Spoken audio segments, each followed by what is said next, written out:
the Advisory Commission on Childhood Vaccines. This call is being recorded.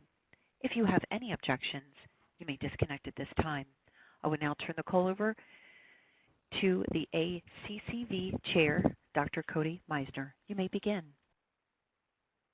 Thank you very much, and welcome everybody. I apologize for not being there. I've been in Washington twice in the past week, and I have to get some responsibilities done here at the hospital. So I appreciate everyone's participating in the conference today. It's a busy time, obviously, with COVID-19 issues on everybody's mind, but clearly this is a very important meeting. And again, I thank everybody for coming today. I think I will begin by asking if there are any. We have two new members, and should we do that now, or after introduce people now, or after the public comment? So Cody, I suggest that we do it. This is Tamara. I suggest that we do it now, just so everyone on the phone and people in the room know who others are in the room. So I would suggest that we kind of do a round table here of who's in the room and introductions for the new members, and new members meeting the existing members too. Okay, thanks, Tamara. That's fine. Why don't, since I can't see the order that everyone is sitting in, but I know that Dr. Barbara Hahoud is and I hope I pronounced that properly, is a new member from Kansas City, Missouri, from Mercy Children's, and I know that Karen Kane, whom I've spoken with on the phone earlier, is a new parent of a vaccine injury child. So why don't we get started in sequence and just go clockwise around the table. Okay, so we're going to start with John Howie. Okay, John. Dr. Meisner, how are you, sir? I'm well, thank you for asking, John. Good, good. I'm John Howie. I'm from Dallas, Texas, and I am an attorney who represents vaccine injury.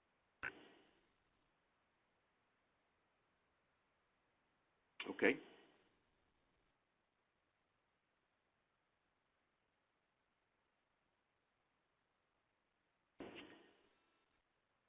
I seem to have lost the connection. Am I still hooked up? Her mic was not on. You're still on. Hi, I'm Claire Schuster. I work at the National Institute of Allergy and Infectious Diseases.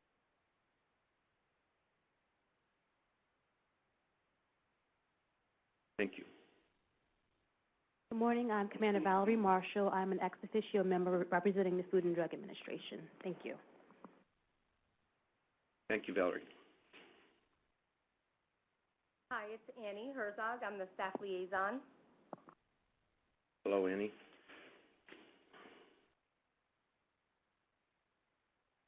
I'm Catherine Reeves. I'm the Deputy Director of the Torts Branch at the Justice Department, and that's the office that handles the defense of the Vaccine Act claim. Thank you. Hi, I'm Dr. Patricia Woody. I'm the ex-officio member representing the CDC. Thank you. Hi, I'm Andrea Davey. I'm from the HHS, Office of the General Counsel. Thank you. Hi, Cody. This is Tamara Overby, and I'm the Acting Director of the Division of Injury Compensation Programs. Thank you, Tamara. Hi, this is Barbara Pode. I'm a pediatrician, pediatric infectious diseases, and I'm one of the newest members. Thank you, and welcome. Hi, this is Kathy Gaffney from George Mason University, and I'm a pediatric nurse practitioner. Hi, Kathy. So, Cody, that's it in the room. So, yes. Is Karen Kane here? Yes, she introduced herself. Oh, you know what? Her mic wasn't on, Cody, so she did introduce herself. So, Karen, we want to let you introduce yourself again. Sorry, I couldn't hear. No, yeah, her mic wasn't on, so, yeah. Sorry, Cody. My name's Karen Kane, and I'm a parent of a vaccine-injured child. My daughter was injured in 94, born and injured in 94. We settled with a compensation program in 98, and she died in 2009, and I'm honored to be here. Okay, first of all, you have our sympathy, and I appreciate your taking the time to participate in this important commission. Okay, the next issue on the agenda, unless Tamara, there's something else do you want to say? Nope, I didn't have anything else, Cody. You can go to the public comment on agenda items. Okay. At this stage, before we have the presentations, we'd like to give anyone who's on the line an opportunity to comment on the agenda. There's also an opportunity at the end of this session for anyone in the public to comment. So, operator, are there any individuals who wish to make a comment at this point? If you would like to make a comment, go ahead and press star 1 on your touch-tone phone. Record your first and last name. To withdraw your comment, you may press star 2. One moment for that first comment.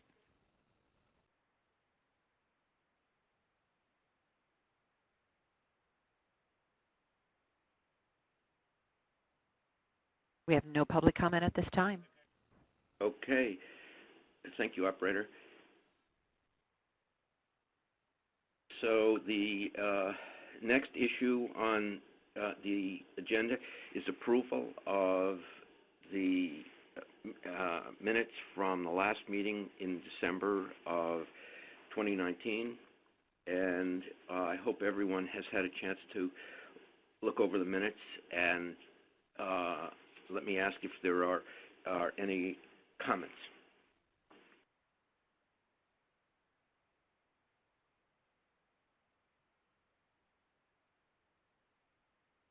We have no comments at this time. Okay, hearing none, I will assume that everyone approves the minutes.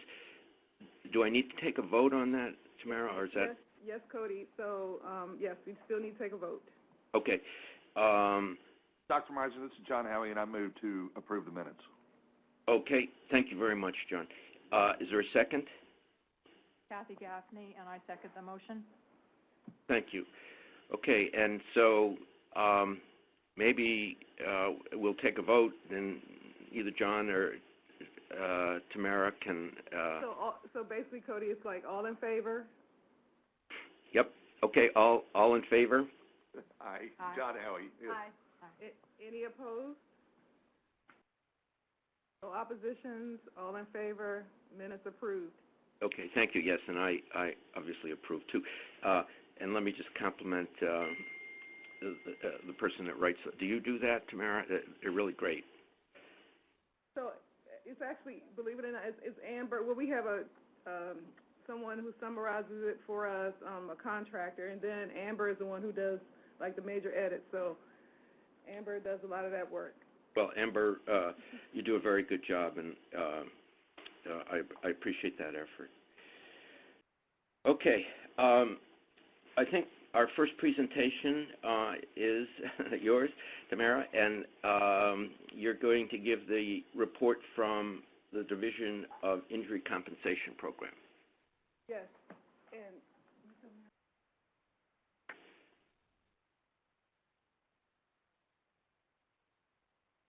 all righty. So can everyone hear me?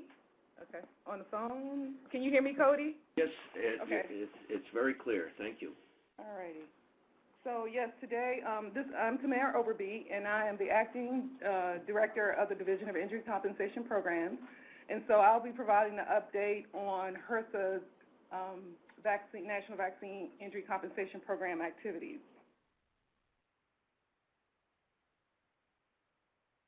Okay. So today, as I mentioned, I'll give an update. You'll also get an update from the Department of Justice Vaccine Litigation Office, as well as updates from the ex officio members representing FDA, CDC, and NIH and OIDP. And you'll also hear an update from the ACCV work group. So as of March 3rd of 2020, on average for the last, from fiscal years 2011 to 2015, we had 545 claims filed. As you can see, in the most recent 5 to 6 years, we're in the range of 1,100 to 1,200 claims filed per year. For 2020, we're on record to meet that same pace of about 1,200 and something claims filed.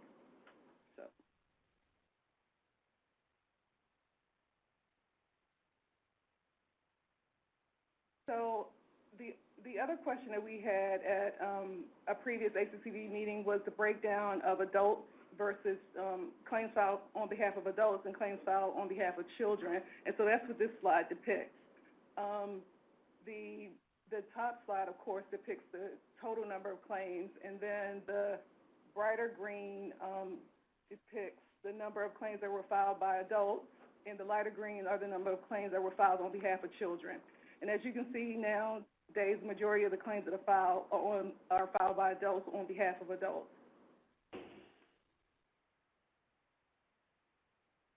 Also, this slide represents the number of claims that have been filed and comparing it to our administrative budget and what we receive here at HRSA to administer the program.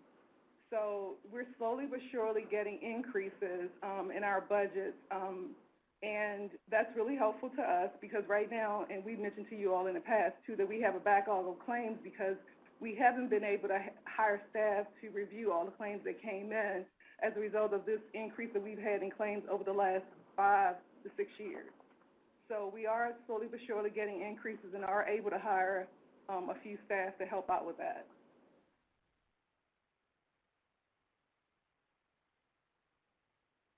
So again, this represents the number of petitions that we have in the backlog or that are awaiting review. And as of right now, we have 904 claims that have been filed by adults that are awaiting review.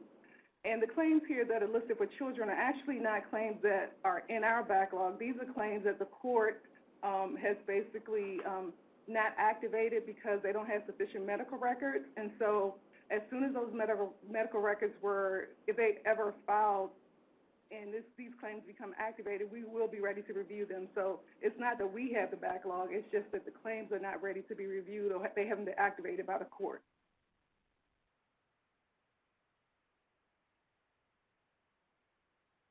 Regarding the number of awards that have been paid, so to date, as you can see in 2020, we paid about $73 million. We paid out close to $11 million in attorney's fees and costs. I won't go through all this other data there. Regarding the number of claims that have been compensated versus the number that have been dismissed to date, there have been 217 compensated in 2020 and 53 claims dismissed.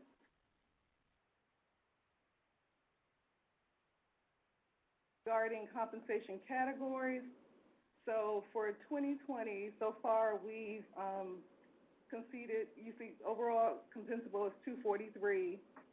We compensate, 98 of them were concessions, 12 were court decisions, and the majority of them have been for settlement.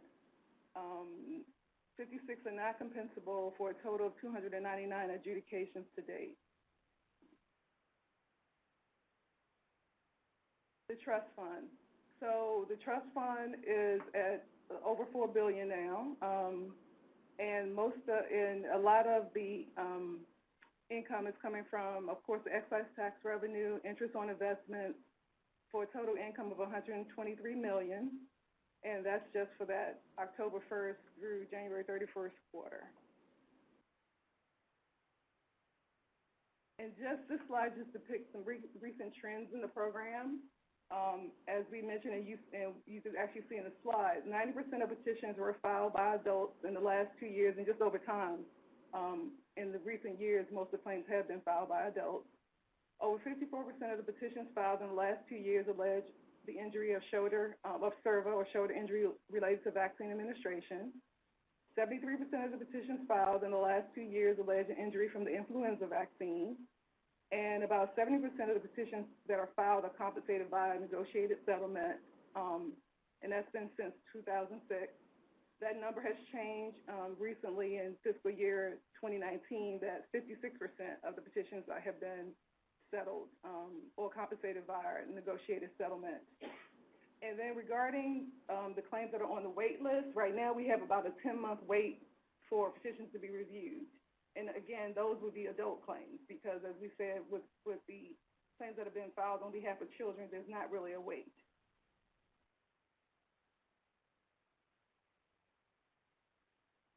Then there's Amy's contact information. Are there any questions? Sure, Karen. First of all, I want to thank you for yesterday's training. It was really helpful, of course, and now I have a few more questions. Yes. Do we have a number of, or do we have information about the children that are settling off table and what their injuries are that are being compensated? Is there a report that shows that? And if so, can we look at those injuries and see if we can look at the science again, and maybe those injuries should be on the table? I mean, it was clear yesterday that everyone is overworked and there's so many claims to process. I was just curious what those off-table injuries are, and can we access that information? So we would have to run some data reports to determine that, but we would have data on the injuries that are alleged. So the other thing I'll say about the program is that it's injuries that are alleged, and depending on, we don't always go back to verify that that's the actual injury, and sometimes multiple injuries are alleged. So it's going to be, the data will be what the person alleged. It's not going to be an actual, in all cases, a verification that that's the actual injury. So I'll just say that that's with our data. If it proves out that the alleged injuries are the same, I think it might be interesting to look at that. Yeah, we can generate some data. Okay, and then it wouldn't happen at this meeting though. We can do it for the next meeting. Okay, yeah. And do we have anywhere where the government's medical expert fees are showing? Like, what I'd like to see is a P&L of the trust and the expenses. I don't know if that, I mean, I'm looking to see what the medical expert fees are and the different attorneys, just a breakdown of the expenses. So you are saying, are you talking about the government's attorney? Are you talking about the government's attorneys, or are you talking about the petitioner's attorneys, or the trust that, you know, because we see here the income and the expenses and the, you know, and the money there, but we don't really see how that money is being distributed. So now, so let me explain, because we talked about this too yesterday. So with the trust fund, there's money that comes out of the trust fund to pay the administrative expenses for the Health Resources and Services Administration, for Department of Justice, and for the court. And there are also money that comes out to pay claims, which includes paying the attorney's fees and costs for petitioners. And we don't have access to how the attorneys, the breakdown of how their costs and fees, I should say how their fees are being spent. So we don't know from the petitioner attorney's perspective how the breakdown of those fees. We do have information about how we're spending the administrative dollars that are allocated to like our program. So let me, so you want to, so I want a clarification on your question. A P&L of the income, you know, just a basic P&L. So is this, so for the fund, from the trust. Okay, so there are trust fund statements that break down how the money is spent from the trust fund, like who gets, how the money is allocated, and that's maintained by the Treasury, and that's online. So there is a breakdown online of how the trust fund monies are spent. Okay, so is it not appropriate to ask just for the basic P&L of the trust? I mean, I'm just looking for the basic P&L. So it would show what, Yes. you know what I'm saying. Yes, and I can send you that link because yes, every quarter the Department of Treasury produces a trust fund report that breaks down. It's the balance sheet of how the revenue, and expenses. Is that right? I just would like to see the expenses more broken down. That's what, if that's possible. So I can give you the link, and then once you see the trust fund statement, if that's not sufficient, we can talk. Okay. Let me just make sure I'm got all my questions here because they're all the same. And Karen, I would only make the comment that I don't think P&L is quite the right term. That's a profit. That stands for profit or loss in That's the. exactly what I'm looking for. Yeah. So the balance sheet will have the income.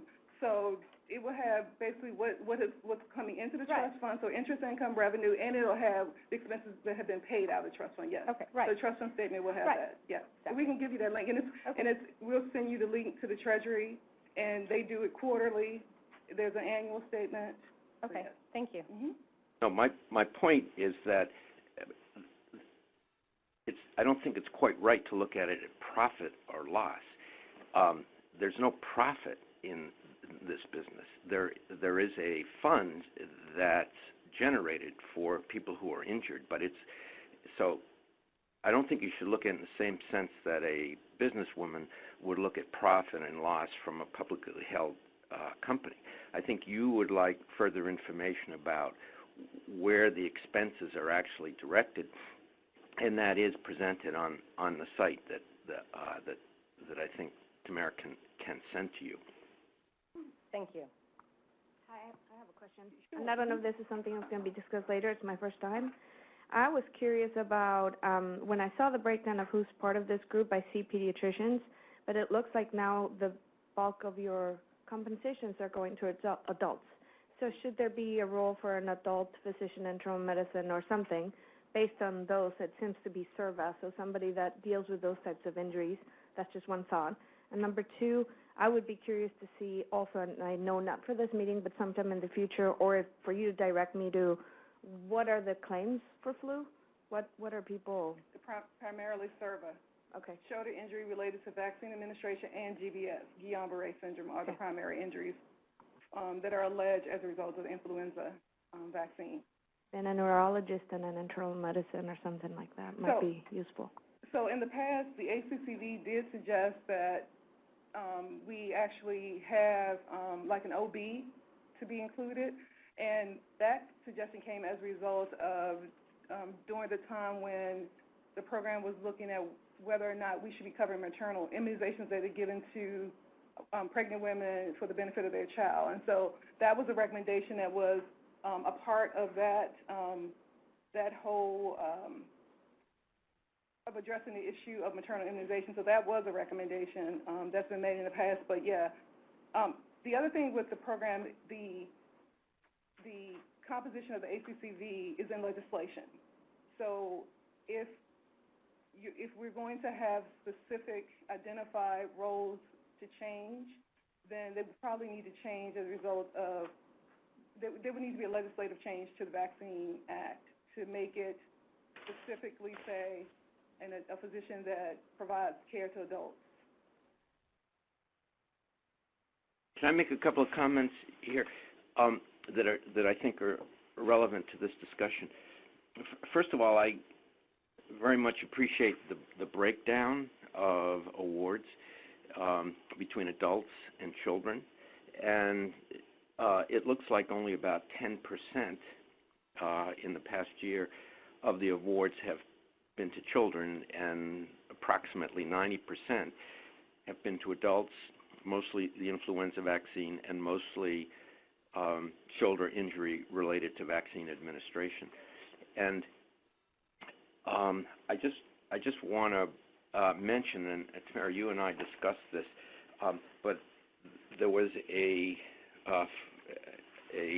email that was sent to, I believe, all of the members on ACCV, and this is addressing the possibility of revisions to the vaccine injury table, which would remove shoulder injury related to vaccine administration and the issue of syncope.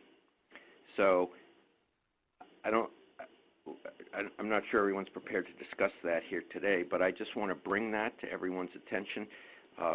We all get so many emails, it's easy to lose track of them, but I think everyone should look at that, because this is an opportunity to comment on the proposal. So, Cody, I want to clarify that it wasn't an email that was sent. It was hard copy documents that were sent to people via UPS. Oh, thank you. Yep. Thank you. So people should, but I suggest everyone read that, and I would certainly be interested in hearing people's comments if you reply to the Department of Health and Human Services. So I just want to bring that to people's attention here. And then one more question I had, Tamara, is that traditionally, as you note in your slide, that negotiated settlements are about 70% over recent years. But in 2019, it was only 56%. Is there an easy explanation as to why that figure went down? Do you think that's a one-time figure, or can you anticipate what will happen going forward? So the number went down because we added shoulder injury related to vaccine administration to the table in 2017. And so now claims that are being filed alleging SERVA are being conceded, because if they fit the definition of shoulder injury related to vaccine administration on the table, then we're conceding those cases. So in the past, we were settling those cases, but if they fit that definition now, we're basically saying that they're a table injury and they're conceded. So therefore, the settlement numbers have gone down because we're conceding more shoulder injury related to vaccine administration claims. All right, that's very interesting. Do you have a sense how many are related to syncope? Is that a significant? No, syncope is not a significant number. It's rare that we're getting claims alleging syncope. Okay, thank you. So, and Karen has a question. Yes, Karen. So on the piece that I received about the taking items off the table, I thought that was confidential, but I very much would like to have discussions. I don't know if we need to have a work group about that, but I have a lot of questions and concerns about that. Well, we were, and thank you for recognizing the confidentiality. We were given permission to discuss this today, and it will eventually become into the public forum. It may, if you've got a lot of comments, Karen, it may be that we could think about an alternative opportunity to discuss that. Tamara, can you give me some guidance here? So, Cody, you know, it's up to the ACCV of how you all would want to, you know, the guidance that you all were given was to provide your comments to Al Danzy in our HRSA exec sec office. Whether the ACCV wants to choose to do something in addition to that, they're welcome to do that. And how you all choose to do it is open to how you all want to do it. Okay. And I would facilitate it. Yep. Thanks. I would think it's probably simplest for ACCV members to forward their comments as directed, because there isn't going to be a formal position that our group takes, if I understand things properly, Tamara. So, Cody, you all can choose to do it how you all want to do it. That's up to you all. Okay. Yeah. I would suggest that individuals send in their their personal comments and suggestions as requested on the on that initial correspondence. So, Cody, John has his hand up in the room. You can't see it, but John wants to make a comment. Sorry, John. Hi, Dr. Miser. This is a critical issue, and it affects a number of different levels of the program. And as somebody who's on the front lines representing people who suffer shoulder injuries, I read that packet, and quite frankly, I was stunned at some of the comments and suggestions that have been made in support of this idea. And I'm not sure where we fall. I mean, every page I saw had this huge confidential stamp on it, so I don't know if this is necessarily the appropriate forum to get into, but I absolutely think that it's something that needs to be discussed amongst this group.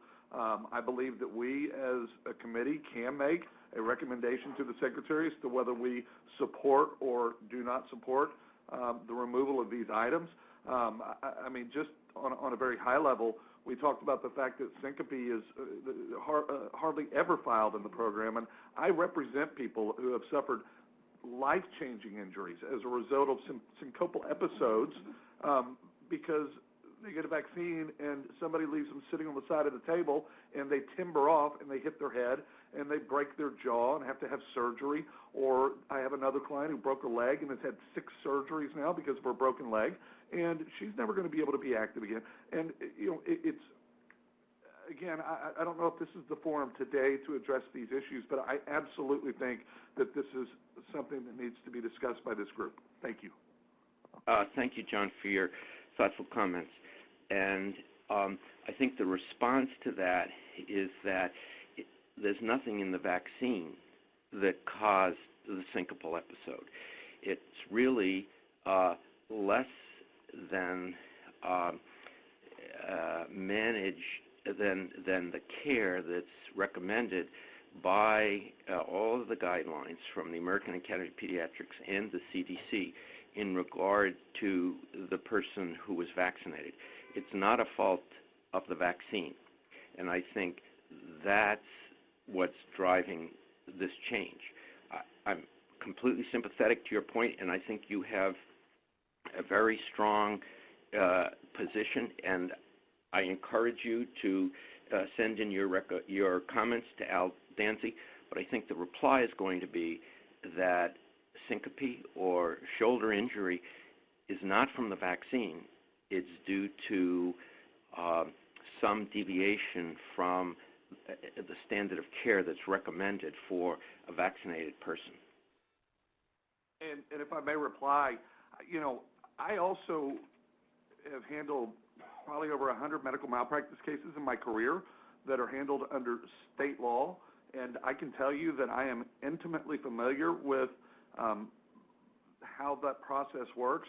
I found it interesting. One of the citations that was referenced in that document that we got was, I believe it was testimony that was given at Congress talking about why we needed the vaccine injury program. And one of the points they make is that currently, and this is a quote directly from that article, currently, vaccine-injured persons can seek recovery for the damages only through the civil tort system. So this is why Congress was saying we need the vaccine injury program, was because without it, the only recourse that people who get hurt from a vaccine would have would be to seek justice through the civil tort system. And then it goes on to say, over time, that approach has proven unsatisfactory. It doesn't work, and that's why the vaccine injury program is here. What you probably don't understand is the actual economics of how a medical malpractice case works. If somebody falls and knocks their front teeth out, for example, the damages are probably in the $50,000 to $100,000 range. If they have to file a medical malpractice case, they're going to have to pay a lawyer 40% of their recovery. They're going to have to pay expenses, which anybody who handles medical malpractice cases would tell you that you can't get a medical malpractice case from start to finish for less than $50,000. And by that point, there's no money to be left for the person who gets hurt. And that's why medical malpractice lawyers don't take cases like that. And that's why people who suffer these types of injuries really don't have recourse through the civil tort system. It's just not practical. If somebody came in and said, I want to sue my doctor because they left me sitting on the side of a table and I fell and, I knocked my front teeth out, I'd tell them, you know what, tough luck. I mean, it just is what it is. And I would also add that this program was created back in the late 80s at a point in time when medical malpractice tort reform at the state level was almost non-existent. And over the last 30 years, what we've seen in state after state after state is laws that have been put in place to restrict recoveries in medical malpractice cases, making it increasingly difficult to take smaller cases. So this is just the syncopal aspect of it. I'm happy to show you the last letter I got from a medical provider that was sent to a mother of a child who literally had to have surgery to put her jaw back together after she was left sitting on the side of the table. That letter from the medical provider said, we appreciate the fact that you want us to pay your medical bills, but we've investigated and figured out we didn't do anything wrong. Period. Good luck. Goodbye. And this is why we have this program. I think this is a critical issue. And again, I'm just talking about the syncope aspects. I haven't even gotten into the SERVA aspects, but this is something that this committee is here to talk about. Yeah, but again, it's not related to the vaccine, John. I think it's the response. And there are guidelines as to how a patient should be managed during and after vaccine administration. And what you're seeing is a complication that's not related to the vaccine itself. It's related to the practice of how the patient is managed. So that's really not the intent of this program. And the intent of the program is to address the issues that occur as a consequence of a reaction to antigens that are in the vaccine. Syncope is what's called a vasovagal response, or it's a response with reduced blood supply to the brain that's in a very temporary basis and results in loss of consciousness. But it's not related to anything in the vaccine. I think that your comments are critical, and they're very helpful and informative.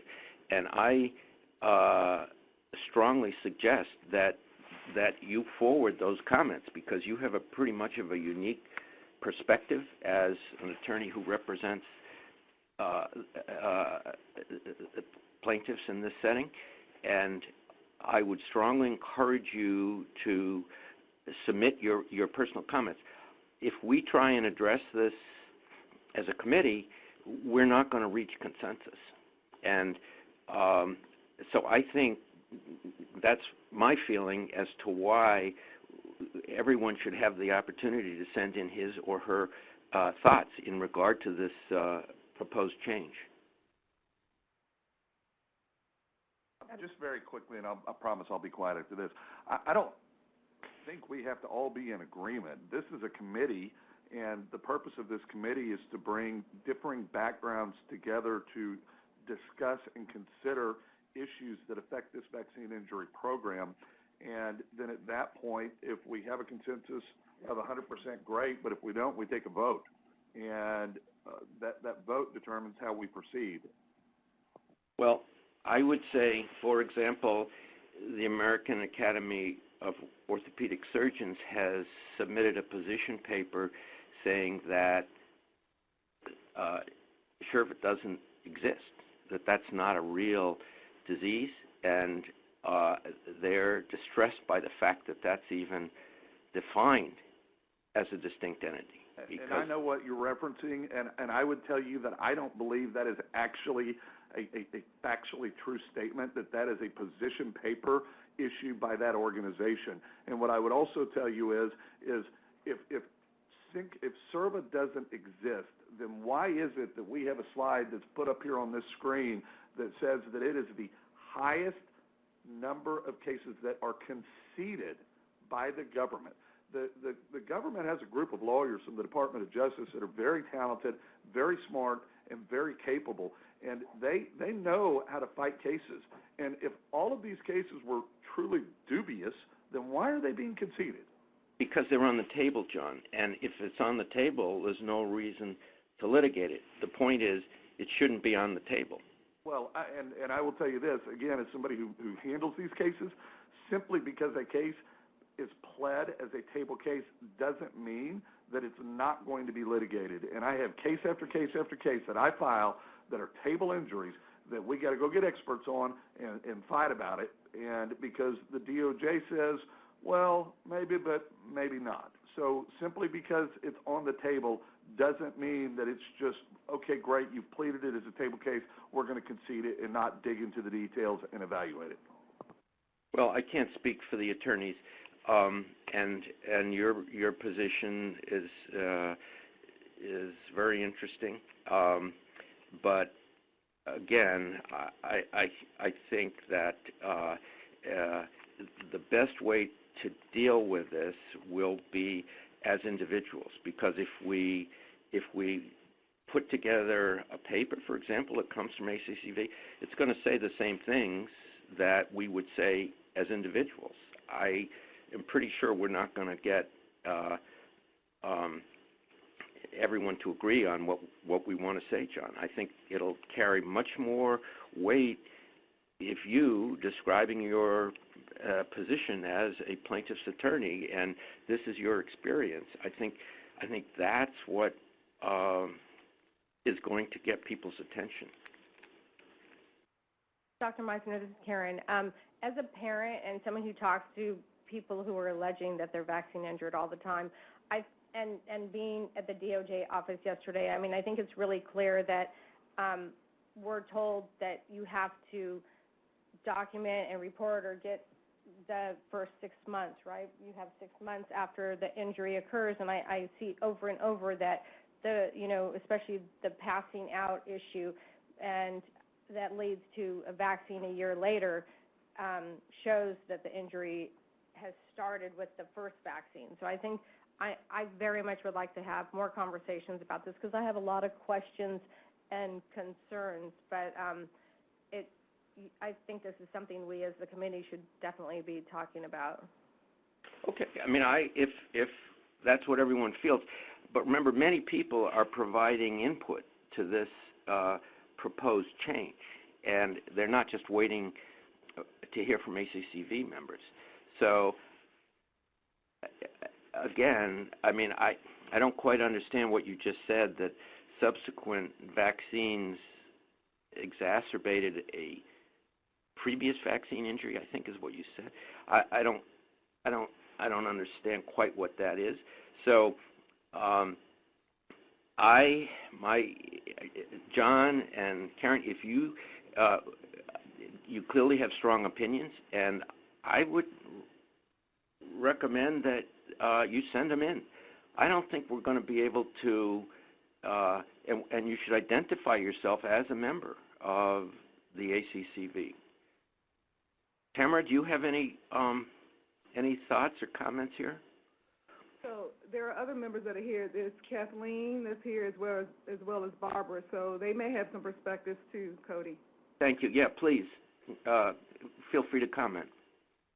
This is Barbara. I was just going to say I'm very, and this is my first time sitting here, so I'm curious about what I've heard because I agree with you, Cody. This is not a vaccine injury, like the vial, the components inside of the vial did not cause the injury. It's a mechanistic injury that we all agree happens.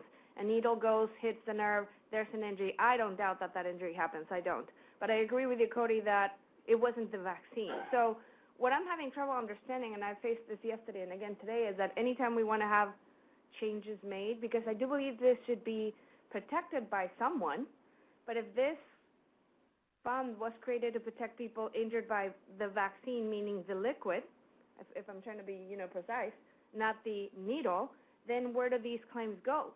Because then the other thing I heard you say is, well, if these people are not compensated here, they go to a lawyer, and I may be wrong, but I thought you just said tough luck, meaning they wouldn't be, it's not something that would be dealt with on the outside. So that makes it also in my mind, that's a bit of a red flag saying, well, if this wouldn't go through a regular court because lawyers wouldn't think it's needed, well, that's not a reason to keep it in here alone.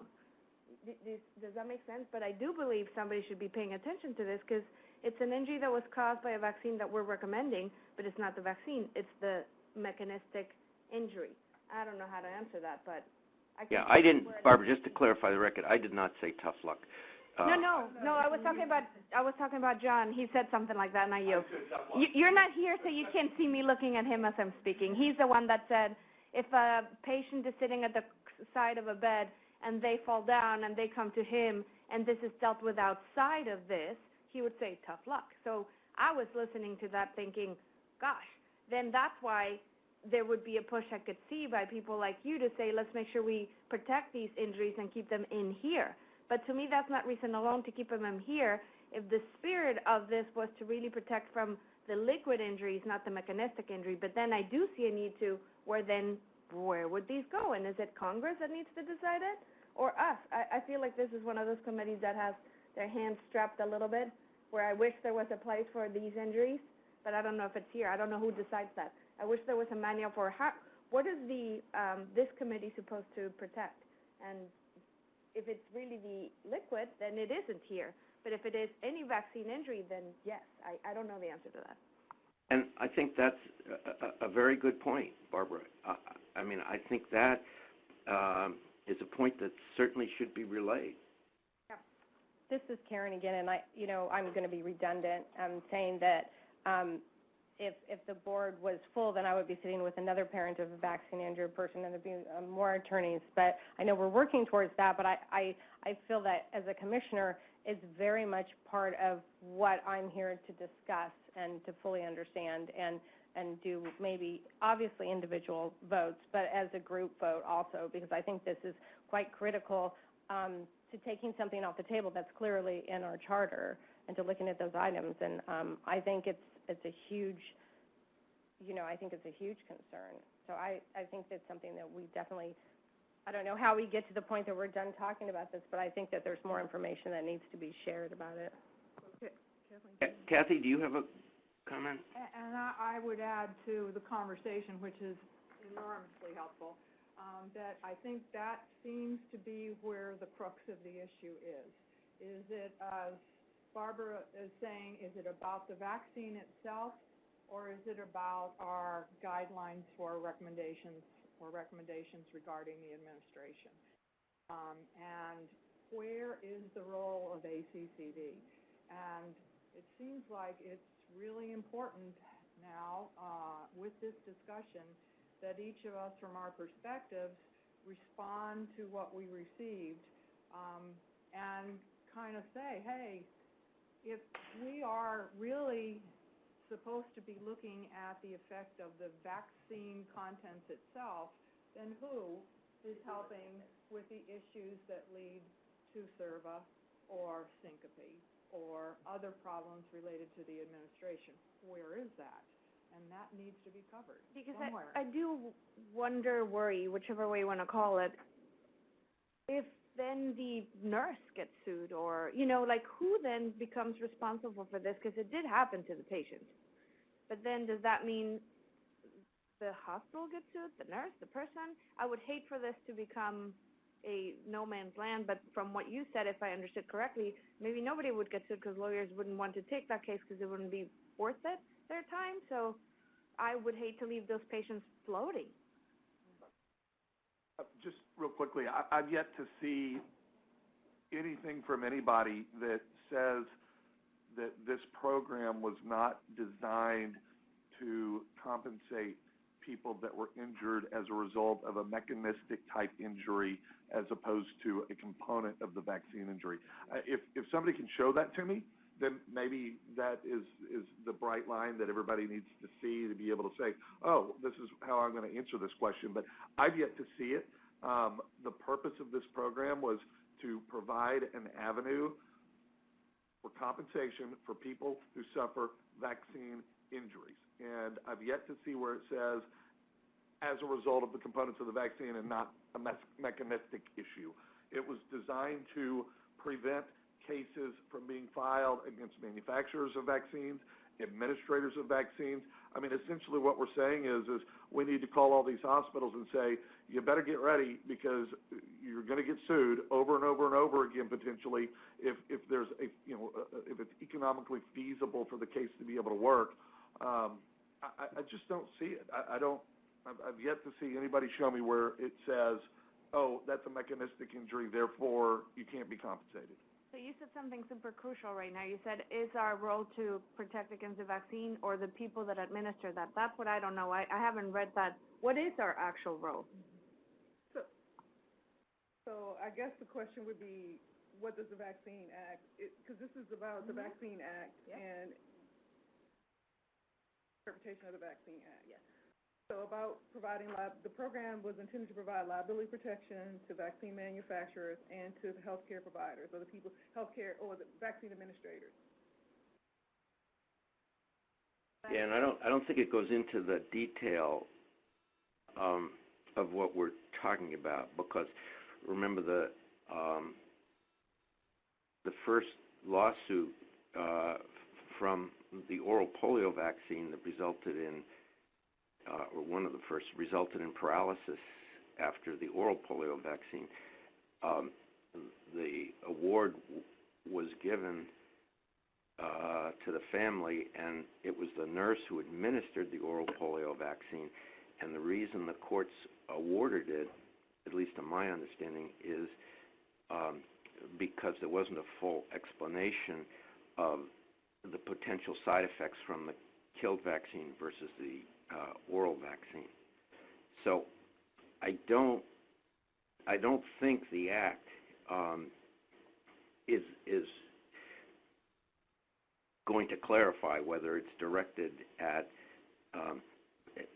protecting people who administer the vaccine versus some of the contents of the vaccine. And I think this may become I don't know. I haven't read the fine details of the act to be able to answer that. John, you're an attorney. Have you you've looked at it with a skilled eye? You know, I can tell you this, if I'm not mistaken, and maybe Ms. Reeves can add to this, but I believe the actual vaccine injury program has a right to what I would say subrogate essentially, but go after an administrator of a vaccine that causes an injury, and if that's the case, it would seem to me, so, as I said, I could be wrong, but I thought I had read this at some point, that there is almost some subrogation type language in the program where the program can actually, if it chose to do so, file a civil suit against an administrator who caused an injury that the program had to pay for. And that, I mean, again, would seem to suggest at least that we're talking about inclusion of mechanistic type injuries and not exclusion of those types of injuries. Again, it's the law is long, it's detailed, and there's a lot of points to it. But, I mean, again, I think we should dig into these issues as opposed to just kicking the can and saying, well, let's just everybody send your notes in to the director and leave it at that. I think this is a critical issue that we should weigh in on. Okay. I get a sense that, I mean, they're clearly very strong opinions, and I guess, John, if I'm reading your intention here, you think this is something that should come from the group rather than as an individual? Well, I mean, to be clear, I think if anybody wants to send in an individual comment, they're certainly welcome to do so. But I would think that this group, it would be my suggestion that this group, after additional discussion and perhaps even some more information from people that might know a little bit better than we do, who can educate us on some of these issues and answer some of these questions for us, then consider making a recommendation to the Secretary as a committee as to whether we would support or reject the proposed changes. And for me, I don't think I'd be ready to say that until I understood the law. And I am very limited by a lack of a law degree. Yeah, is that Barbara? Yeah, that's it, Barbara. Yeah, so I'm assuming that the legal issues, and as I read this proposal for revision, that it had been looked at, John, by lawyers who are aware of these issues. But I think it's an excellent point to bring up, and it certainly should be forwarded. And so I think everyone should send in his or her personal thoughts and questions and concerns. And I guess the question is, as a group, do we want to do that? I mean, I think, I'm not sure that I think, John, if you send in your opinion, and Karen, and Barbara, you had good points, I think those will be registered. Whether we send them in from the ACCV, I guess we can do that. I mean, I guess we can do that.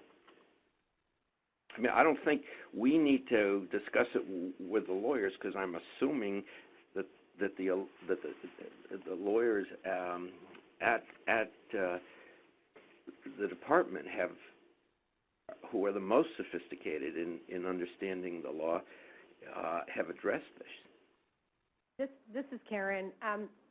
When I received this packet, I felt that I have many, many questions to lawyers and medical providers and this group in particular, but because I felt like I was unable to have discussions with someone about these topics. So it would definitely help me if we could have a discussion once everybody fully has read the packet, because I don't think Barbara has received the packet yet, and had maybe a work group meeting. Oh, she did. Okay, so maybe, I mean, I just still have a lot of questions that need to be answered by somebody that I can have this conversation with, because I didn't, I wasn't asking questions because it was confidential. Yeah, no, I don't think there are going to be answers to all of these questions. I think these are points that have to be raised and sent in and submitted for people to evaluate. So, but that's fine. Why don't Tamara, would it be reasonable to? Do we need a work group? Or, I mean, it seems to me that our whole group is small enough, so maybe we could just discuss it among ourselves. Cody, Kathleen has a comment, and then me. Okay. And mine is just a very practical one. I'm looking at the cover letters that we received and in regard to this issue, and the comments are only accepted up till May 21st, which of course that is before our next ACCV meeting. So it would probably be something that we need to come together about, or outside of the current meeting.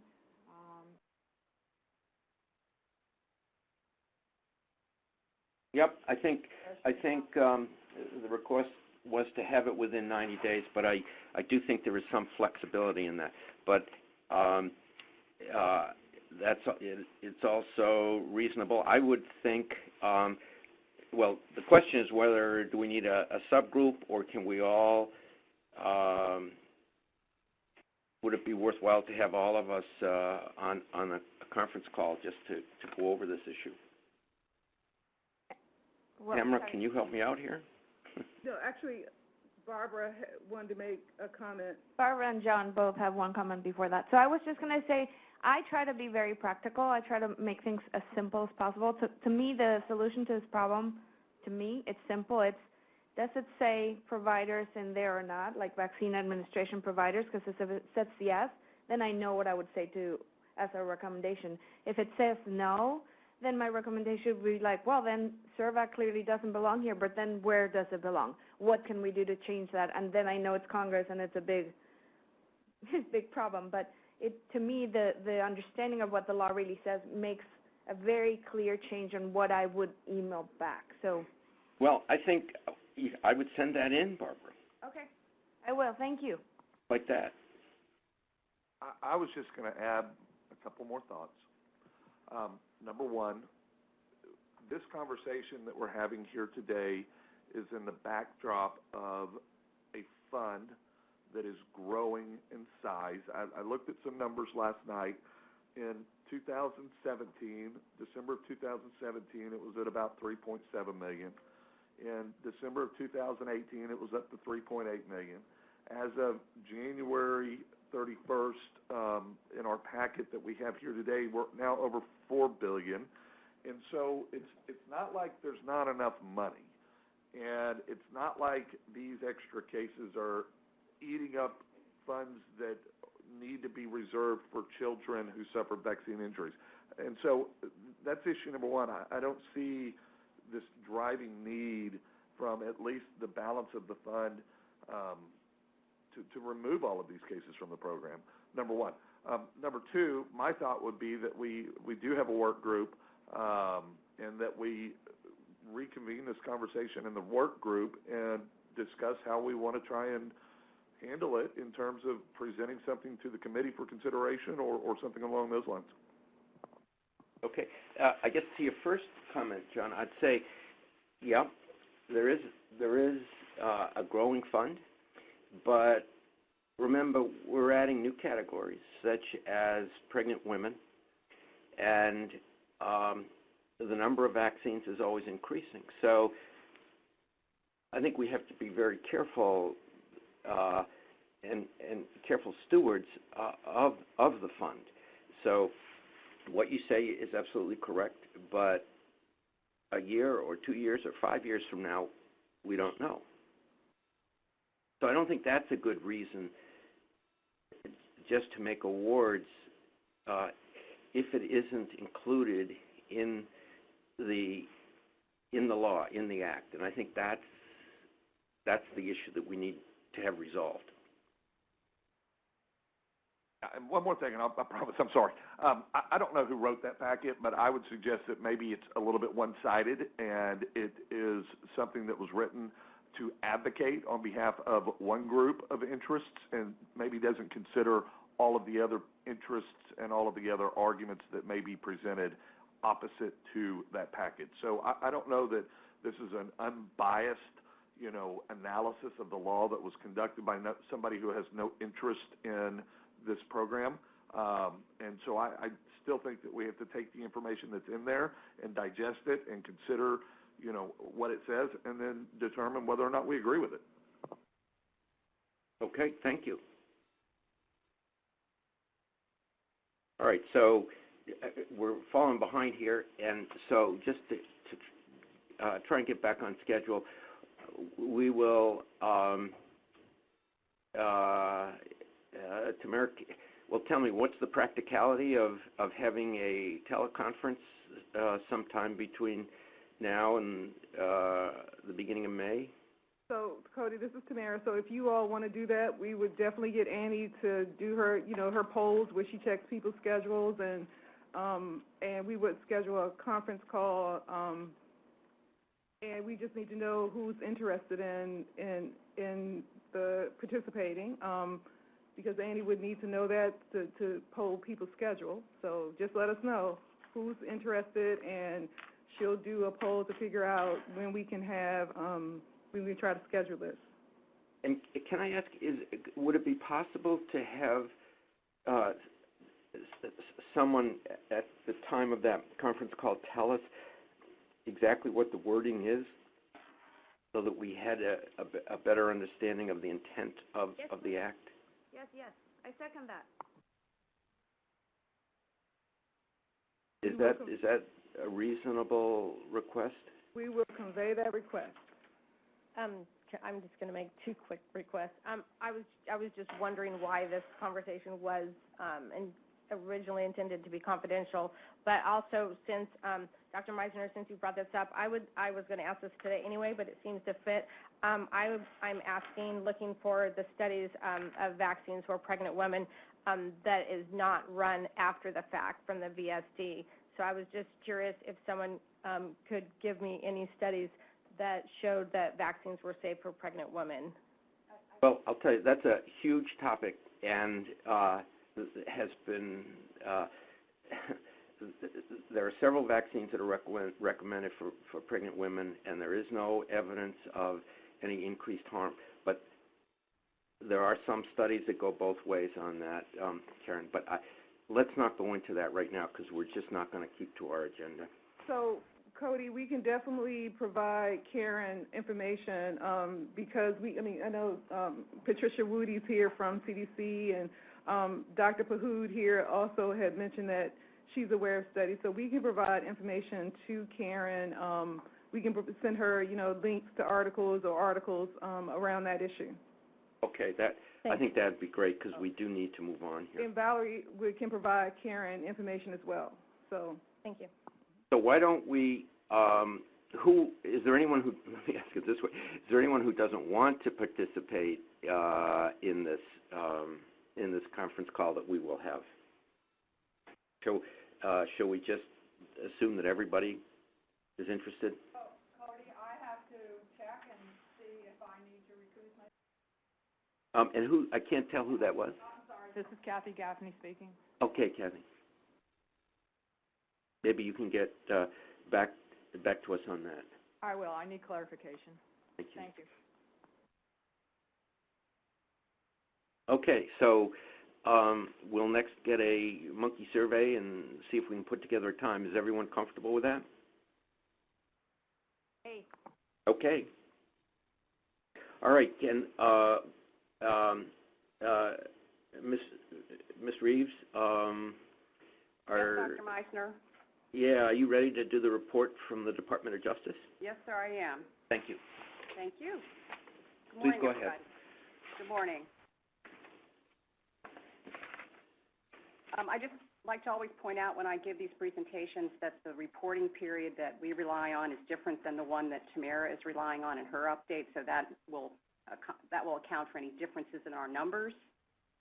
So I'm providing you with data from November 16th of last year through February 15th of this year. And the first slide is just showing how many petitions were filed during that reporting period, breaking them down between adults and minors. We've been talking a lot about the fact already today and the last several meetings that most cases are filed by adults now on behalf of adults.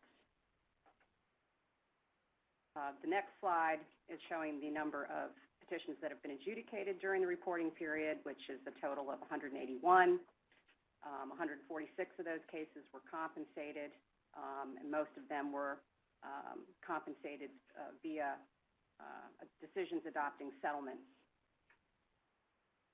And there were 35 cases that were either not compensated or dismissed.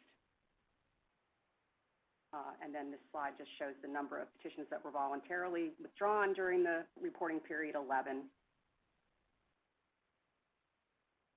This slide just details cases that we received decisions from the U.S. Court of Appeals for the Federal Circuit in. We received a decision in the Kreisenbeck case, which was an affirmance of the decision finding against entitlement. And then these are all the cases that are pending at the Federal Circuit right now that were filed by the petitioner. I believe all of these cases were also pending during the last reporting period. And we have one appeal pending at the circuit that was filed on behalf of the United States. This slide shows the number of cases that have been appealed to the Court of Federal Claims. That's the first level of appeal in our cases. A decision by a special master can be appealed to a judge of the Court of Federal Claims in the first instance, and then if either party is unhappy with the decision from the Court of Federal Claims, that decision can be appealed to the United States Court of Appeals for the Federal Circuit. So this is a list of all the cases that were decided at the Court of Federal Claims during the reporting period. These were appeals filed by petitioners. And then there were 4 appeals that were filed by the respondent to the Court of Federal Claims, and this slide shows the decisions in those cases. This slide shows the pending cases at the Court of Federal Claims filed by petitioners. And then there were 2 appeals filed by the United States during the reporting period to the Court of Federal Claims that are currently pending. We had an oral argument in LM versus HHS on March 3rd. We currently don't have any arguments scheduled at the Court of Federal Claims. And then this is a group of slides that just provides information regarding cases that were settled during the reporting period, the vaccination, the alleged injury, and the time that it took to resolve the case from the date the petition was filed to the date that it was settled. And the slide's kind of wonky here, so I'm not showing all the information, and I'm afraid if I try to do something to it, it's going to go away. But I'll just note that you can tell from this information that most of the cases involve SERVA, and most of the cases were resolved in via settlement in 2 years or less from the date that the petition was filed. You fixed it. Annie just fixed the slide. Thank you very much. Oh, well, we're back. But at any rate,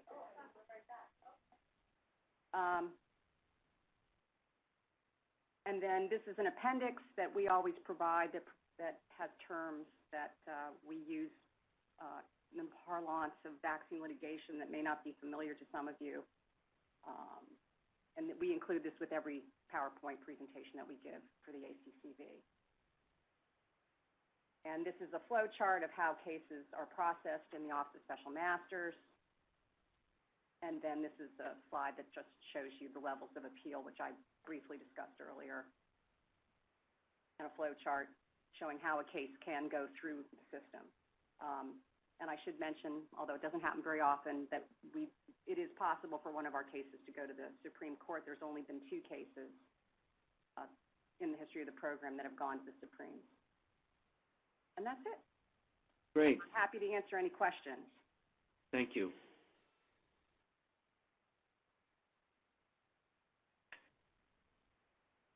And if there are none, I will be happy to sit down.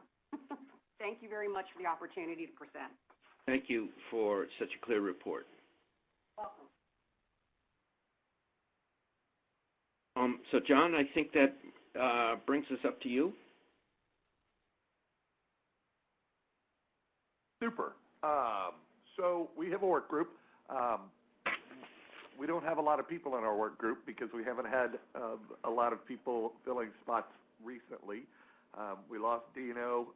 Dino, I know you're probably not listening, but it was fun working with you. We are working on, the last work group that we had was addressing various proposals, I think, that we were talking about presenting to the ACCV that dealt with the statute of limitations on the vaccine information sheets. I'm not sure where we stand with that. It does sound like we're about to have a whole new, wonderfully exciting topic to discuss in our work group, that being everything we discussed earlier, and I'm not going to rehash all that. But that's, I think, really kind of the sum total of the update. We'd love to have you if you want to join us. We usually get on a call that lasts about an hour once a month. Sometimes it lasts a lot less than an hour depending on people's schedules, but it's an opportunity for people to kind of get on the phone and talk. So that's it. Thank you. John, let me ask, Karen, you had proposed a list of questions about which you were concerned, and we had discussed the possibility of bringing those up either collectively or as individual questions. Have you and John had any further thoughts on that? Well, I have 3 things that I thought that might be reasonable to focus on. I was just wondering if the people on the commissioners on the board have read the ATRAIM report and the Banyan report, and both of those reports there are topics of interest that were suggested from the reports, and I thought that we could talk, once everyone's read them, I'm not sure if everyone's read them, that we could talk about the suggestions from those reports. And I just wanted to clear up, we had a meeting, I was here in training yesterday, and the Harvard Pilgrim Healthcare Study came up, and so that was what I was talking about yesterday with the Harvard Pilgrim and the VAERS report. So I'm not sure if that's of any interest. And so those are the three things that I'm looking at, basically. And I know that there was discussion last April, I believe, about doing a survey, and that kind of falls under the HRSA report, just the suggestions on how to, it seems, as a parent in the community, and I watched the World Health Organization listening to Dr. Heidi Larson talk, that there's a huge lack of confidence in the stakeholders, and just she's asking to get more data research that's current. And I'm totally on board with listening to that. And, you know, they referred to the white paper, I think that was 5 years ago. But right now, people that are vaccine hesitant are 5 more times likely to go to the other side. And I think this is a huge concern for the commission. As a commissioner, I'm concerned, but it's something that the World Health Organization was just recently talking about. And so, you know, looking back at that survey, I don't know exactly what happened with the survey, but I think that HRSA and the Banyan reports really talk about suggestions how we could improve the stakeholders' view of vaccines. Okay, sorry, I'm not familiar with the HRSA and Banyan reports, and I'm not sure which report from Harvard Pilgrim that you're referring to. Can you circulate or could someone circulate those for us? So the Altarum and the Banyan reports are reports that the program had contractors to do back in 2010, and we can definitely provide copies of those reports to members. And then I am not clear about the Harvard Pilgrim Healthcare Study VAERS report, so I don't know. Patricia, do you know about it? I can. Yeah, this is Patricia. I'm going to find out from the head of the VAERS team because I'm not familiar with it too. No, and I also inquire about FDA because our Office of Biostatistics and Epidemiology has a contract with Harvard Pilgrim, so I can try to pinpoint that study. I can email it out. I'll email it to you, and then you could share it. It was a report in 2006, HHS agency. They actually spent $1 million grant to create a spontaneous reporting system that works with VAERS, and that report was generated. And might be a very interesting topic for the commission. Hi, this is Barbara. Going back to what is our role here, as much as all these things are very interesting to me to read on my spare time, what I would want to know is what is our role?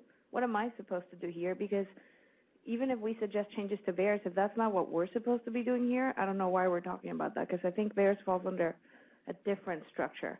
So if it is within our role to advise those changes, I'm absolutely on board. But if us just going around in circles and then going away from what we're supposed to be doing in this committee, then I would prefer that we don't go down that rabbit hole, if that makes sense. And it's not clear to me yet what. So the role of the ACCV, and we provide the charter, the responsibilities are spelled out in the charter, and so those are the responsibilities of the ACCV are what's spelled out in the charter, and but what fits within those responsibilities is varied. It depends on, as a group, we definitely can advise you on whether or not if something you choose to take up is within, or before you take it up, whether or not. That's what I want, yes. Yes, that whether guidance. or not it's within the purview of the ACCV, we can definitely do that. So, yes, we can do that. I've been in committees like this before where we go down some rabbit hole and then we have no power to change anything, and I would prefer we don't do that. But if we do, absolutely. Right. And so I guess it would just be to be clear why you're proposing a review of these reports, Karen, so that people are aware of what the intent for this is, because there were, in these reports, like the Banyan and the Altarum report, it's a lot of information in there. So, if there are specific things that, because I'm assuming you've read them, that you can point out so that members will have an eye for, or if you have more specific ideas that you want the team to focus on, that probably would be helpful to them because, like I said, these are, the reports are kind of long. The reports are large, but they both have, they both suggest concerns that the ACCV board should look at. So what I can do is I'll email the reports and then I'll, rather than going through them here today because I don't think it will be very helpful, but they both have suggestions that things that we should do, and most of it, you know, talks about transparency and safety and confidence. I think that's, you know, of all the reports that I've read over the months, you know, it comes back to trust, to the stakeholders' trust, and so these are areas that we can improve. And I think last April there was a survey that was discussed, and I don't know if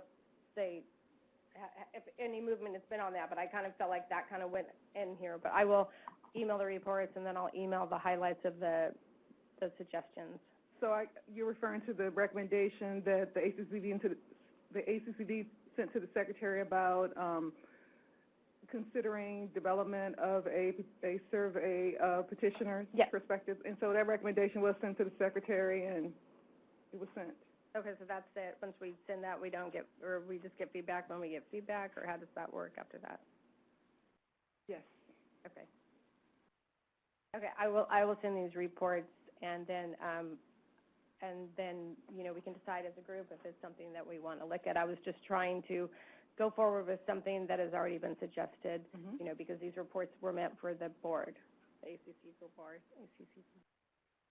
Well, maybe I misunderstood. I thought you were proposing review of these reports because they supported some of the issues that you had raised on that page. No, because I just thought that it would be nice to address those issues on that page that I had earlier suggested once the group is more full, because at this point I don't feel like I have, I would like to see more people on this group, and one is definitely being a parent. And so I thought that we would start here and learn to work together as a team. And just to clarify, those reports were not developed for the ACCV. They were developed for the program, and the program presented those reports to the ACCV just as a part of presenting the work that we do. So it wasn't that they were developed for the ACCV. They were developed for the program, and the program presented them at an ACCV meeting. So okay, thanks. Oh, okay. So maybe then we don't need to review those at this time. So Cody, Karen did say she would send them out, and she would like people to review the recommendations pages. So she said that she would distribute them to the members so that you all could take a look at the recommendations pages of those reports. Okay. And what I'm asking for is, again, I'm very practical, and when I speak to my coordinators, I talk about our Christmas wish list, and then what you're actually going to get. So I have a list of 20 things I want, but then I know I'm only going to get one, right? So that's what I'm looking for guidance from you. Like, I may think the best way to solve the server problem, for example, is to keep it in here. I'm just making it up. But if we're not allowed to do that, my Christmas wish list would be, well, I want to create another place for that to land. But if that's not something we can act on, it doesn't matter what I want, it's what I'm actually going to get. So I would just look for guidance from you guys in that. We can do that. We would definitely do that. Thank you. Okay. Any further discussion on that?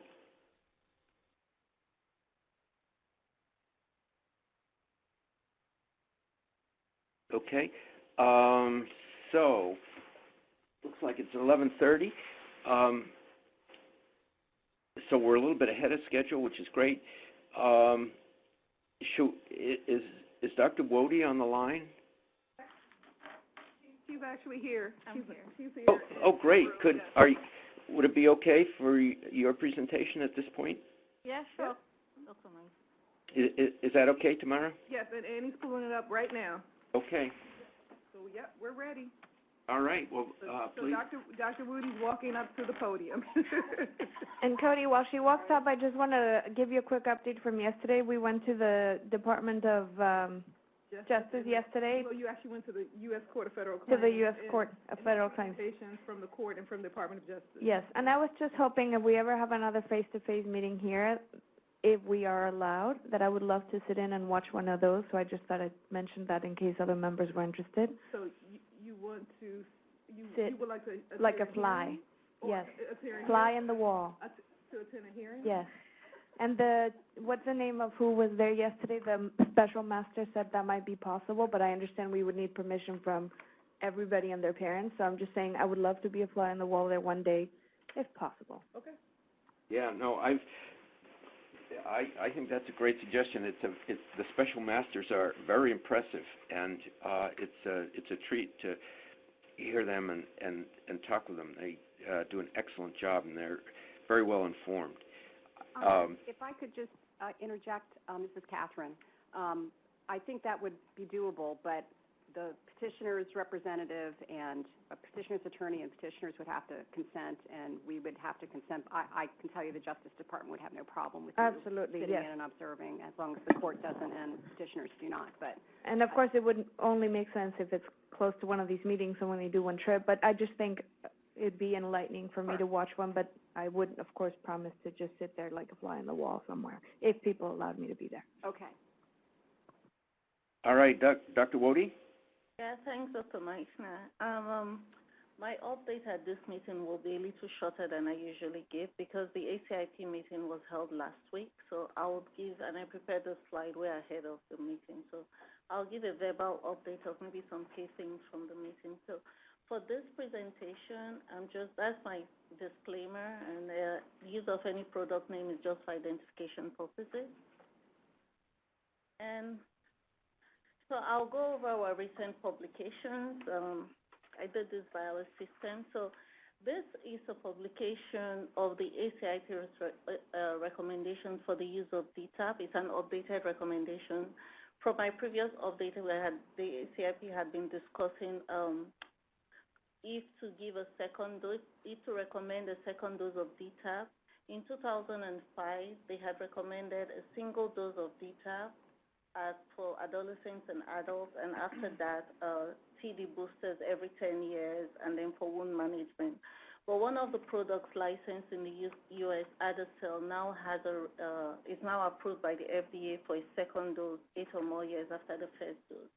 So after about 2 years of deliberation, the ACIP has published their recommendation, which basically says that for situations where we give the TB vaccines, as the tetanus diphtheria vaccine, we could use Tdap. So and it gives clinicians some flexibility of use. So currently, wherever we give TB, which is for the 10-year booster, wound management, and the catch-up schedule, we can also use the Tdap vaccine. So the next study is from the VAERS database, and this was by Haber and all. And they were looking at the Tdap reports in VAERS for adults age 65 and older. In 2011, ACIP recommended the use of Tdap in this age group, and there were few safety studies, so they decided to take a look in VAERS from 2010 to 2018. And they found approximately 1,800 reports. The most common AEs were similar to the other age group, which was local site reaction. Median onset was 1 day. 94% of the reports were non-serious reports. Like we discussed yesterday, you will hear the serious and non-serious reports. And there are specific criteria that they have to meet to be classified as serious reports. They had about 104 serious reports. The majority were non-death reports from CNS disorders like GBS and seizures and infections. And they identified 7 reports of death. And after reviewing all the medical records and autopsy, none was thought to be related to the vaccine. So they concluded that their findings were consistent with the other studies that were done, and there were no new safety concerns. John Su and his colleagues, they decided to look in the VAERS database for these hypersensitivity-related dermatological conditions. These conditions, erythema multiforme, Stevens-Johnson syndrome, and toxic epidermal necrolysis, they occur after infections, medications, and there have been a few reports after vaccination. And a previous VERS report, VERS review was done and published in 2001. So this was an updated review. Since 2001, we've had many more vaccines that were licensed and recommended by the ACIP. They did not find a lot of reports in their review. They found about 1,000 reports. And like we expected, majority of them were erythema multiforme. And the median onset was about a week after vaccination. And most of them were after childhood vaccines. Like we know clinically, as we expected, the EM reports, majority of them, 91%, were non-serious. But for the Stephen Johnson and the toxic epidermal necrolysis, which are more clinically severe disease, most of those reports were serious reports. And there were 6 deaths identified, 4 in T and 1 Stephen Johnson's, and then 1 in the EM. And 5 out of the 6 were also exposed to medications that can cause Stephen Johnson's or TN. We have 2 publications on SEVER, which we've been discussing this morning. Betty Hibbs and her colleagues, they try to look for SEVER-like events in the VERS database because for reports to be coded and put in the database, they use the MEDRA term, and there is no MEDRA term for SEVER, so they had a way to work around that. They looked for atypical shoulder pain and dysfunction after influenza vaccines in 7 influenza seasons. And they found 1,220 reports that met their criteria, and their criteria was onset of symptoms within 48 hours after vaccination and lasting for more than a week. And most of these were in females, 83%. The median age was 52 years. And the most common symptoms were shoulder pain, immobility of the injected limb, and arthralgia. And most had onset beginning on the day of vaccine. When they tried to look for those who were resolved, only 50 reports had said that their symptoms had resolved at the time of the report. A minority, about 7%, were classified as serious, and that was because they led to disability. From looking at the reports in VERS and the accompanying medical reports, they could not tell what caused the shoulder symptoms, but they suspected that in some, the improper technique was a contributing factor because the reports would contain things like the injection was given too high, or they were sitting down while the vaccinator was standing up. So there was some suggestion that maybe vaccine administration education was needed. And there's a review of shoulder of SEVER in the National Vaccine Injury Compensation Program. What Hstv and her colleagues did was that they looked for medical reports in the injury compensation system to identify SEVER and SEVER-like injuries. And they found 476 claims. And they could see that for each year of the study, just like was shown, the SEVER claims had been increasing. The majority were also in women, 83%. The median age was the same as the VERS study, 51 years. And the most involved vaccine was influenza vaccine. And 36% of the claims reported that the injection was too high.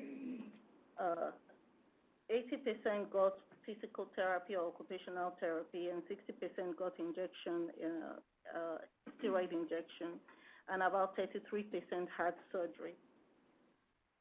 And 72% of the healthcare providers who gave an opinion about the causation said that the injury was caused by the vaccine. Hez and her colleagues also, from their review, they also thought that improper technique for administration was the cause of the shoulder injury. The next study is from our clinical immunization safety assessment project, and this is intervention study. It was a randomized study in children. The background, the reason for doing this study was that there's been previous CDC studies that suggested that giving influenza vaccine at the same time as the Tdap, the Tdap, and pneumococcal vaccine increases the risk for febrile seizures. So we wanted to see, we had been looking for a way to see if we could reduce fever, post-vaccination fever. And one of the things we came up with was to see if administering the influenza vaccine at a separate visit from the Tdap and the pneumococcal vaccine would reduce the risk of fever. And we were using fever as a proxy for febrile seizure because febrile seizure is relatively rare. You need a lot of children to do the study. So in 2007 and 2018 influenza season, we recruited at two of our sister sites, Kaiser Permanente and Duke University. We recruited 221 children and randomized them. One group got all three vaccines at the first visit, and they came back later for a health education visit. And the second group, which was a sequential group, they got the pneumococcal and Dtap vaccine and waited 2 weeks to get the influenza vaccine. And what we found out was the proportion of fever in both groups was the same, so the intervention didn't really work. And our suggestion, I was part of this study, and our suggestion is to see if we can repeat it in another influenza study to see if we have the same findings. This is a methodological study from VSD using natural language processing to identify vaccine-related anaphylaxis in the VSD database. Natural language processing is a computer method where you use programs to read text to see if you can identify certain information. So what they did was the researchers at one VSD site, they've developed a natural language processing system to read electronic medical data to see if they can identify vaccine-related anaphylaxis. They first tested it at one site with about 300 medical records, and then they tested it at a few other sites. And what they found was that it was possible to use natural language processing to read electronic records to identify cases of anaphylaxis. So their conclusion was that this could be used, and because they could identify 8 additional cases of anaphylaxis that did not use their appropriate code. So they're thinking that this may be a good process to use before they do the medical chart review. And the last study is another methodological study from BSD. What they wanted to compare the Bayesian statistical approach to a traditional sequential method to identify vaccine safety monitoring events. And they found that it was actually possible to use this method for vaccine safety. I don't know too much about the Bayesian method, but apparently it's becoming increasingly used in public health. And they wanted to see if there was a role for this in vaccine safety monitoring. So that's my last slide for those on the phone. And at the ACIP meeting, there weren't too many conversations about childhood vaccine. There was a vote on the use of Ebola vaccine that was just approved by the FDA for adults 18 years and older who have occupational exposure to Ebola virus. So these are basically healthcare workers working in outbreaks, laboratories, and those who work in federally designated centers. And then we had a report of the flu season, the efficacy, which is about 45%. And there was a study from the CISA project on comparing the safety of flu-ad and high-dose vaccine in older adults. And basically, they were looking at moderate injection site pain, and there was no difference between flu-ad and high-dose in the older adults. So, and then there was an informational session on polio vaccine that was very interesting, taking us through how we went from giving oral polio to our common recommendation to use ICV. So I'll provide more updates from that meeting at our next meeting in June. Yes. Hi, I just have a statement.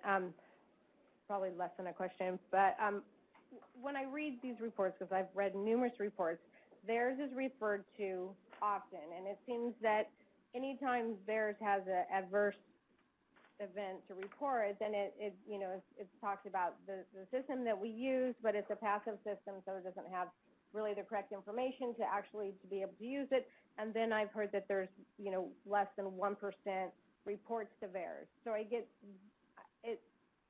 In my position, I just feel very confused when I see it. It just seems like it's used, it's not used, we can't use it, we can't rely on it, and then that the percentage is less than 1%. So I just, do you have any? Yeah, that I can answer that, and I can see why that may be confusing. Our and this is post-licensure vaccine safety monitoring, has 3 programs, and it's not just for vaccine, even drugs. And each program has its strengths and its weaknesses. Now, passive surveillance system, which is VAERS, where you go and you have people, you just collect data from everyone. Its strength is that it's good because you can get information from lots of people, especially if we're in a pandemic, and it's a good system for that. And it's a good system for detecting signals, so what can be wrong. But the limitations is that you can't use it to determine causation because there's a lot of bias in passive surveillance systems, whether you're using them for vaccines, drugs, medical conditions, it's just inherently built, but they have their usefulness. And for example, the VAERS system was useful in giving us a signal that the rotavirus vaccine that was withdrawn could be associated with interception. So the VAERS is our signal detecting system. Now, VSD is a stronger system because it's an active surveillance system and it has immunization records linked with health outcomes. But even within VSD, we have a program that is a signal detector, which is the rapid cycle analysis. So when we do the rapid cycle analysis, it just tells us, hey, you have to look at this further. So, and it's for all research. It's for all research. When you read a research paper, we would always have to include the limitations of our study. Now, CISA, which is the third program in the CDC vaccine safety monitoring, has its own strengths and weaknesses. Its strength is that we can do individual case reviews, so we can get medical records from providers, and we can do that. We can also do studies like the fever study, where we recruit. VSD can't do that. So we can take children at sites, we can recruit, and we can do randomized trials. So the systems are not standalone systems. They kind of work together to give us a clear picture. I don't know if that answers your question. Yes, thank you. Do you have any comment on the 1%? I'm hearing that VAERS is basically less than 1%. I don't know what the proportion is, okay, but it's consistent with other passive surveillance systems because people have to, first of all, they have to be vaccinated. They have to have an adverse event. Then in that group of people who are vaccinated and have adverse event, they have to report it. So maybe what will be helpful is for people, and we do that, we do education. When we go to meet, like I'm going to the National Immunization Conference, and I'm going to talk about VAERS and how healthcare providers should report to VAERS. I mean, there's a downside of that too, is that sometimes we get over-reporting. Like if something comes up in the media, we get simulated reporting, which may be good. I don't look at it as good or bad. I just look at it as that's what it is, and we have to take that into consideration when we're interpreting the data. Thank you. You're welcome. Karen, this is Cody. Let me... John has a question, sorry. Dr. Meiser, you're welcome to go right ahead. I can go after you or before you, either one. Go ahead, John. I was just going to make a comment on slide 7 because we've been talking about this today. This is one of the 2 studies that you reported on that looked at SERVA, and we're sitting here talking about, is this a mechanistic injury that's due to improper administration, or what is it? And if you read the last sentence, it says, while the cause of these cases is unknown, vaccines given improperly might be a factor. And if you look at the next slide as well, the last sentence, second to the last sentence, injection too high on the arm could be a factor. but I don't know that really the actual cause of these injuries is understood, and so I just will point that out. Cody, Sorry. Yeah, Karen, I just, it's a good question that you asked, and I just wanted to elaborate a little bit on what Dr. Wody said. Remember, anyone can report to VAERS. It can be the person who's vaccinated. It can be the family of the person who is vaccinated. It can be the healthcare professional who administered the vaccine, a nurse or a physician, or it can be the pharmaceutical company. And we as pediatricians, for example, are taught to report every event that occurs after a vaccine. VAERS doesn't have the ability to determine whether it's related to the vaccine or whether it's independent. Remember, there are tens of thousands of vaccines that are administered every day. And so some people will get in an automobile accident after receiving the vaccine. Well, I don't think anyone would say it was the vaccine that caused the automobile accident. But yet, everything, even if someone drowns the day after getting a vaccine, that should be reported to VAERS. And the importance of VAERS is that it sends a signal.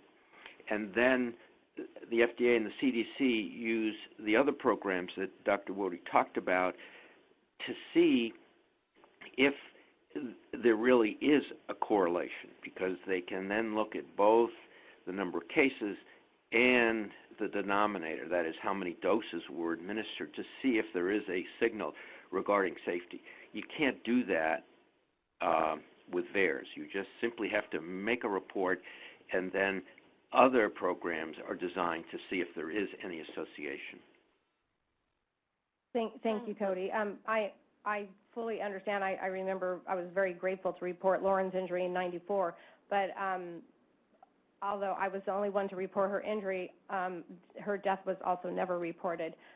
So I just get, as a parent, as a concerned stakeholder, when I see VAERS is used so often in so many different reports, and then it's said, well, it's just a passive report. So it just becomes kind of confusing to understand, but that's also, we just talked about the Harvard Pilgrim study too. That might be of interest in that too, but I think the stakeholders, many of us parents who have injured children are very interested in the VAERS program and how that's used. Thank you. That definitely answers my question. Thanks. Yep, and you're right. It's so important. I always remind our residents when we're on rounds, any adverse event that occurs after a vaccine should be reported, whether or not you think it might be related. And so it's a strength, and it's also a weakness of VAERS. And I don't know, your figure 1%, I don't know quite where that comes from, but people are taught to report everything that happens following vaccine administration. Can I just provide a clarification for your comment? What are the cause of these cases? As the cases in the review, it's unknown. That's not an uncommon thing to see in VAERS, because we rely on what the reporters have put in, especially if majority of the cases were non-serious. We may just have a report that says, I received the injection and I got pain in my shoulder, and that's it. But for some reports, they may provide a doctor's report. But when we look at what we have, we cannot say that we know what caused these cases in the report. I just wanted to clarify that. But having said that, we do know that what causes CERVA. In this case, they can't conclude it because it's a specific type of view, but there are books that talk about vaccine adverse events where we know that it's clearly a mechanistic injury.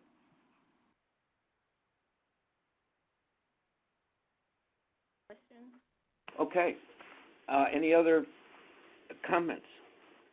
This is Kathy. I would just add the comment that with these studies that are epidemiological studies, the intent was not to come to the answer of causation.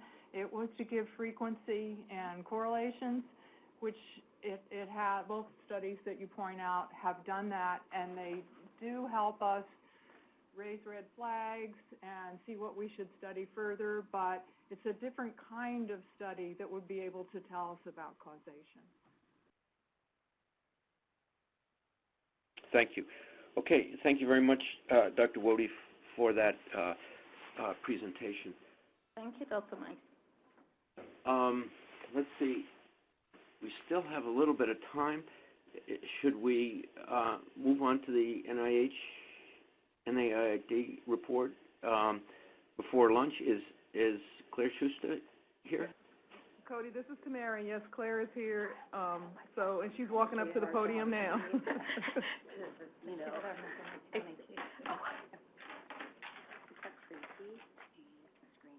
Okay, thank you. And then maybe we can take a break after this. Okay.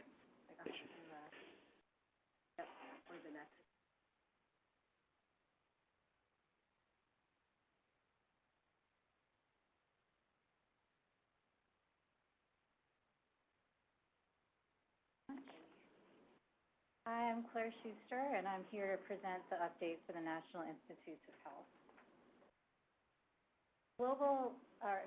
Emerging and re-emerging infectious diseases are changing all the time, and you can see from the map on this slide how they span the entire world, and this map even includes the recent coronavirus, that has emerged from China. And as part of NIAID's mission within the NIH, we focus on these emerging public health threats. So today I'm going to talk a little bit about our research response to the coronavirus, as well as to the Ebola outbreak in the Democratic Republic of the Congo. And you may hear me use a couple different terms referring to the coronavirus. There's SARS-CoV-2, which is the name of the actual virus, and COVID-19, which is the disease caused by the viral infection. So starting with SARS-CoV-2, as of yesterday, there were over 97,000 cumulative cases worldwide, and as we all know, that number is changing daily. To advance research on the novel coronavirus, NIAID scientists and NIAID-funded researchers are building on what they've learned from other concerning coronaviruses, SARS and MERS. So for example, some of our scientists now are looking at how the new virus infects cells, how it's causing disease, and working to develop and test new treatments and investigational vaccines. I wanted to show a timeline from early on in the epidemic and highlight a few of the key early events. So on December 31st, that's when WHO was first alerted to a cluster of pneumonia cases in China. And on January 9th, they identified a coronavirus as the cause of this outbreak. By January 10th, Chinese researchers released the genome for the novel coronavirus, and by January 21st, we saw our first case in the U.S. So once the genome was released, researchers from both the public sector and the private sector announced plans to start developing vaccine candidates against SARS-CoV-2. Within NIAID, we used our experience identifying platforms for SARS and MERS to jumpstart research on vaccine candidates against the novel coronavirus. And advances since the SARS outbreak back in 2003 have really compressed the timelines for vaccine development. For example, researchers from NIAID's Vaccine Research Center, or the VRC, are working with a biotechnology company known as Moderna to rapidly develop a vaccine candidate. And we expect this vaccine candidate to go into clinical trials within a few months as compared to 20 months for early development of the SARS investigational vaccine. So this vaccine candidate that the VRC investigators have been developing with Moderna, it uses a piece of the virus to stimulate an immune response. So we have several other research efforts underway against the coronavirus, including looking at investigational treatments. So in addition to a vaccine trial, we're also conducting a trial looking at experimental therapies in patients that have been diagnosed with COVID-19. And right now that trial is looking at an antiviral known as remdesivir. The trial has a flexible study design, so it can be modified and new experimental treatments can be added as they become available. And the study can also be expanded into other sites within the U.S. and international sites. One of the other services that we provide is we have repositories that have access to the virus and also patient samples. And they make these products available to qualified laboratories and investigators. So to work with the virus, you have to have a certain level of biosafety precautions in the lab at the biosafety 3 level to work with the virus. And there's a process in place where the viral samples are being shared with investigators, particularly with diagnostics developers that are working to develop improved tests. So moving on to discuss a little bit about our research response to Ebola. So according to the WHO, the Democratic Republic of the Congo has experienced the second largest Ebola outbreak on record, with over 3,400 cases and 2,200 deaths since the outbreak began in August of 2018. However, recently there have been some very hopeful signs, and just this week the WHO Director General announced that within the last 2 weeks there have been no new cases of Ebola in the DRC, and actually the last confirmed patient just left an Ebola treatment center this week. So it's very encouraging to hear these signs out of the DRC, but the outbreak is still considered active, and there's still a risk that there could be new cases emerging. So the public health response involved the DRC, the WHO, and the NIH, among other partners. And among one of our activities is we supported a clinical trial looking at 4 treatment options for Ebola virus disease. The trial actually was halted a bit early last August because they found that 2 of the 4 were more successful in treating Ebola virus disease. And so, interestingly, one of the treatments they looked at was remdesivir, which is the antiviral now being evaluated for COVID-19. So it was not found to be among the most promising treatments for Ebola virus disease, but they were able to learn about the safety and learn more about the drug through these trials that were conducted during the Ebola outbreak. In addition, NIAID supports the development of vaccine candidates for Ebola, including one known as RVSV-ZEBOV, which is shown here on the slide. And we had supported several trials evaluating this vaccine candidate in West Africa prior to its use in the DRC. So based on findings from our clinical trials and clinical trials conducted by other partners, clinicians in the DRC actually started administering this vaccine using a strategy known as ring vaccination. And that means that they would vaccinate contacts of patients, contacts of contacts, and also the healthcare workers who are at risk of occupational exposure. I think Valerie may talk a little bit more about this in her talk, but in December of last year, this vaccine was approved by the FDA, marking a huge public milestone against these threats. And here's just an article that appeared in Stat News that talks about the history of the vaccine development. And on the map, it shows that the vaccine was evaluated in 10 different countries across the world by different partners, including NIH and CDC. So moving on to HIV vaccine. NIAID recently stopped administration of vaccinations of its HVTN 702 clinical trial for an investigational HIV vaccine. And this decision was made after interim data were reviewed by a Data and Safety Monitoring Board, or DSMB. The DSMB found the regimen did not prevent HIV, and there was no evidence of decreased or increased HIV infection rates. And they recommended that no further vaccines be administered. The study team agreed with this decision, and they halted the vaccines early, but they're continuing to follow up with the participants. This trial involved over 5,000 participants, HIV-negative individuals, in 14 sites across South Africa. And the NIAID and the study team are continuing to look at the data to see what they can learn to inform future efforts to develop an HIV vaccine. Hepatitis B continues to be a problem with millions of cases worldwide, even with an effective vaccine that we've had for about the last 40 years. So this past December, NIH released a strategic plan addressing hepatitis B virus with the hopes of building on our ongoing research, helping to seek a cure and promoting strategies and creating new strategies for better screening and treatment of hepatitis B.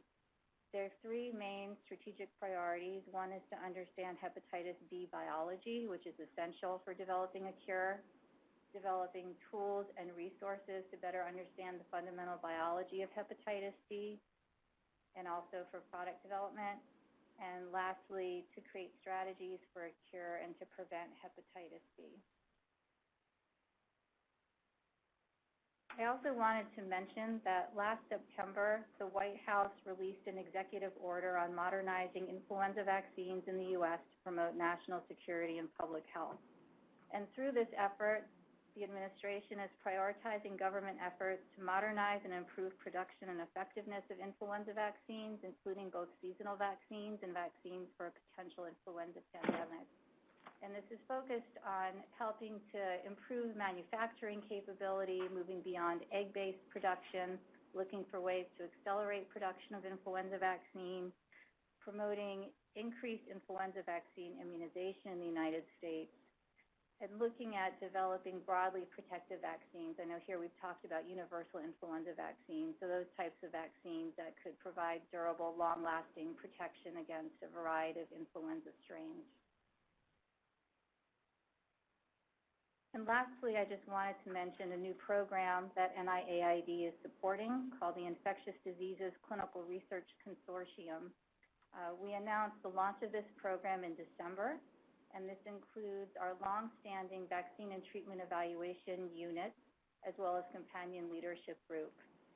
So the vaccine and treatment evaluation units, or the VTUs, are a long-standing program for NIAID. They have a long history with us of about 60 years in working to evaluate novel vaccines and treatments ranging from influenza to smallpox.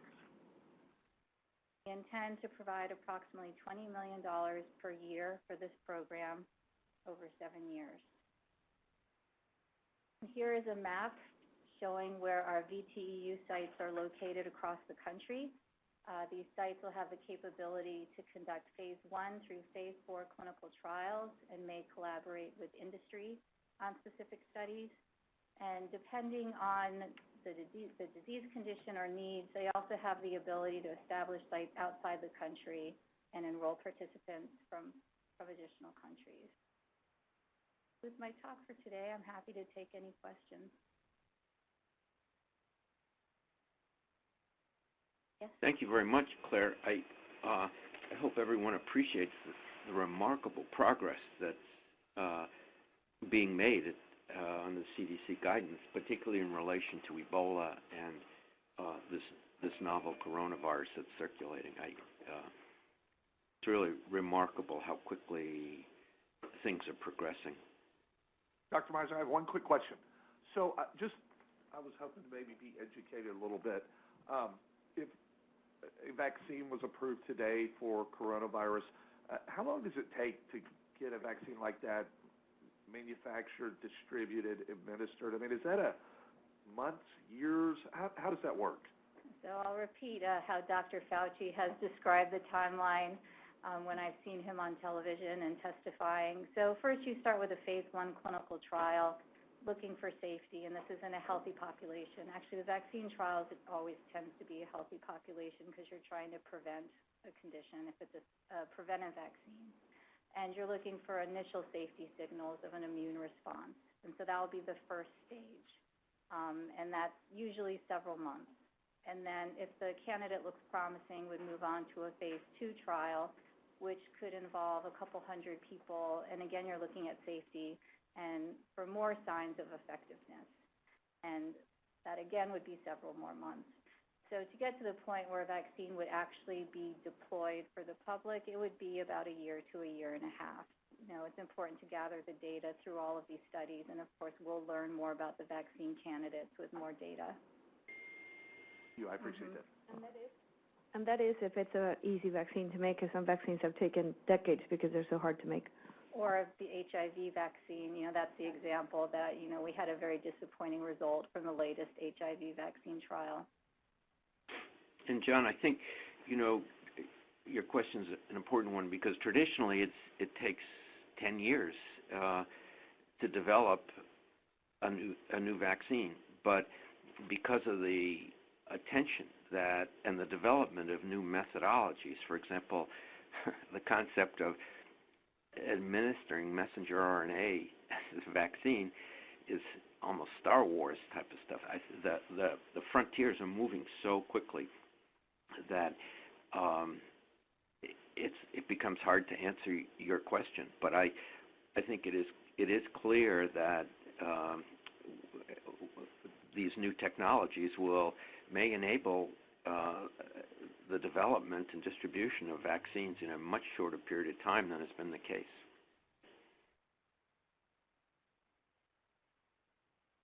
Okay, it's a little bit after noontime. Shall we take a break, and then Valerie, you can lead off in the afternoon, and so if we're shall we say 40 minutes, and then we can start at 1 o'clock? Does that work for everyone? So, Cody, people in the room are looking at each other, and so I guess the question would be whether people want to continue to go straight, maybe take, I don't know, a 10 or 15-minute break, and then continue and go until it's done. I see heads nodding here in the room, so that may be an option, is just to take a short break, maybe, I don't know, 15-minute break, and then just continue the presentations, and then. Okay, that's fine with me if everyone else is on board. Yep, everybody see shaking head, yes. Okay, so why don't we take 15 minutes, and so that'll bring us to 25 after the hour, and we'll reassemble? Okay. All right. All right. Thank you. Operator?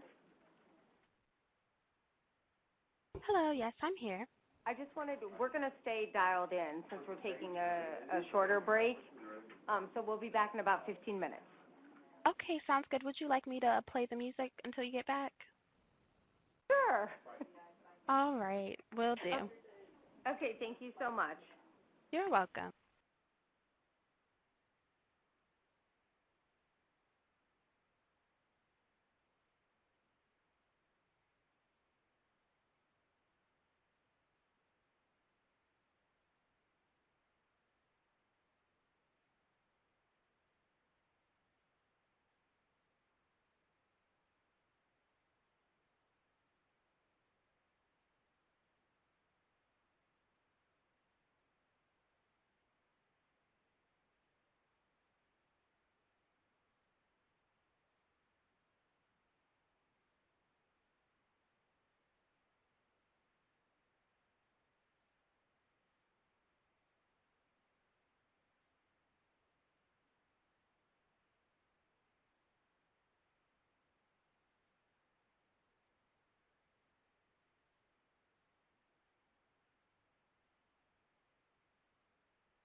maybe a few more minutes. Okay, you let me know, Andy, when you're ready. Okay, perfect. Thank you. I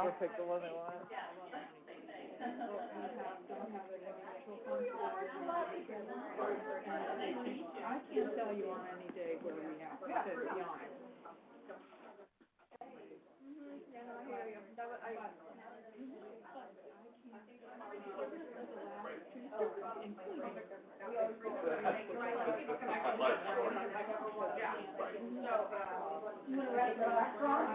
I'm seen as having but I mean, I work every day with parents. I have never.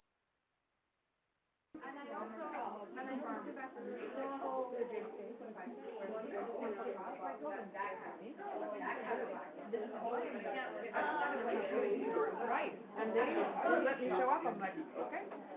Okay, neither do I.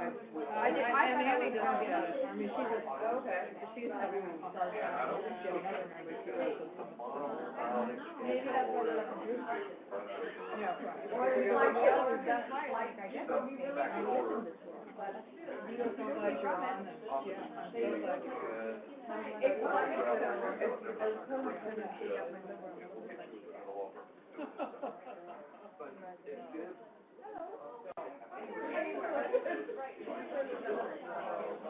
oh, yeah, I'm fine. And I just watched them. I tend to believe my email. Your last name again? Thanks, I'm Kathy Gaffney. Oh, I see. Oh, very nice. And I also listen to oh, it's a pleasure. Right. Well, and I told them after in the instruction thing, when they talk about you might want to check. I'm not doing because, but now that I'm on a computer, when I'm on when I use them,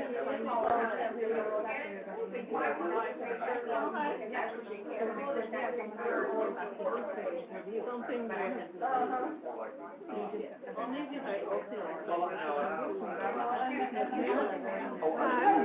you know what? When I first started like 7 months ago, okay, I'm calling Melissa.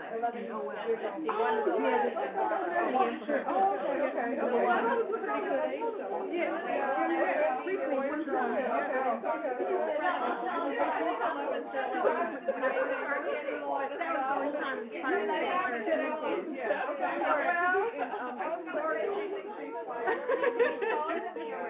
Okay, all right. I know, I'm so sorry. And you know,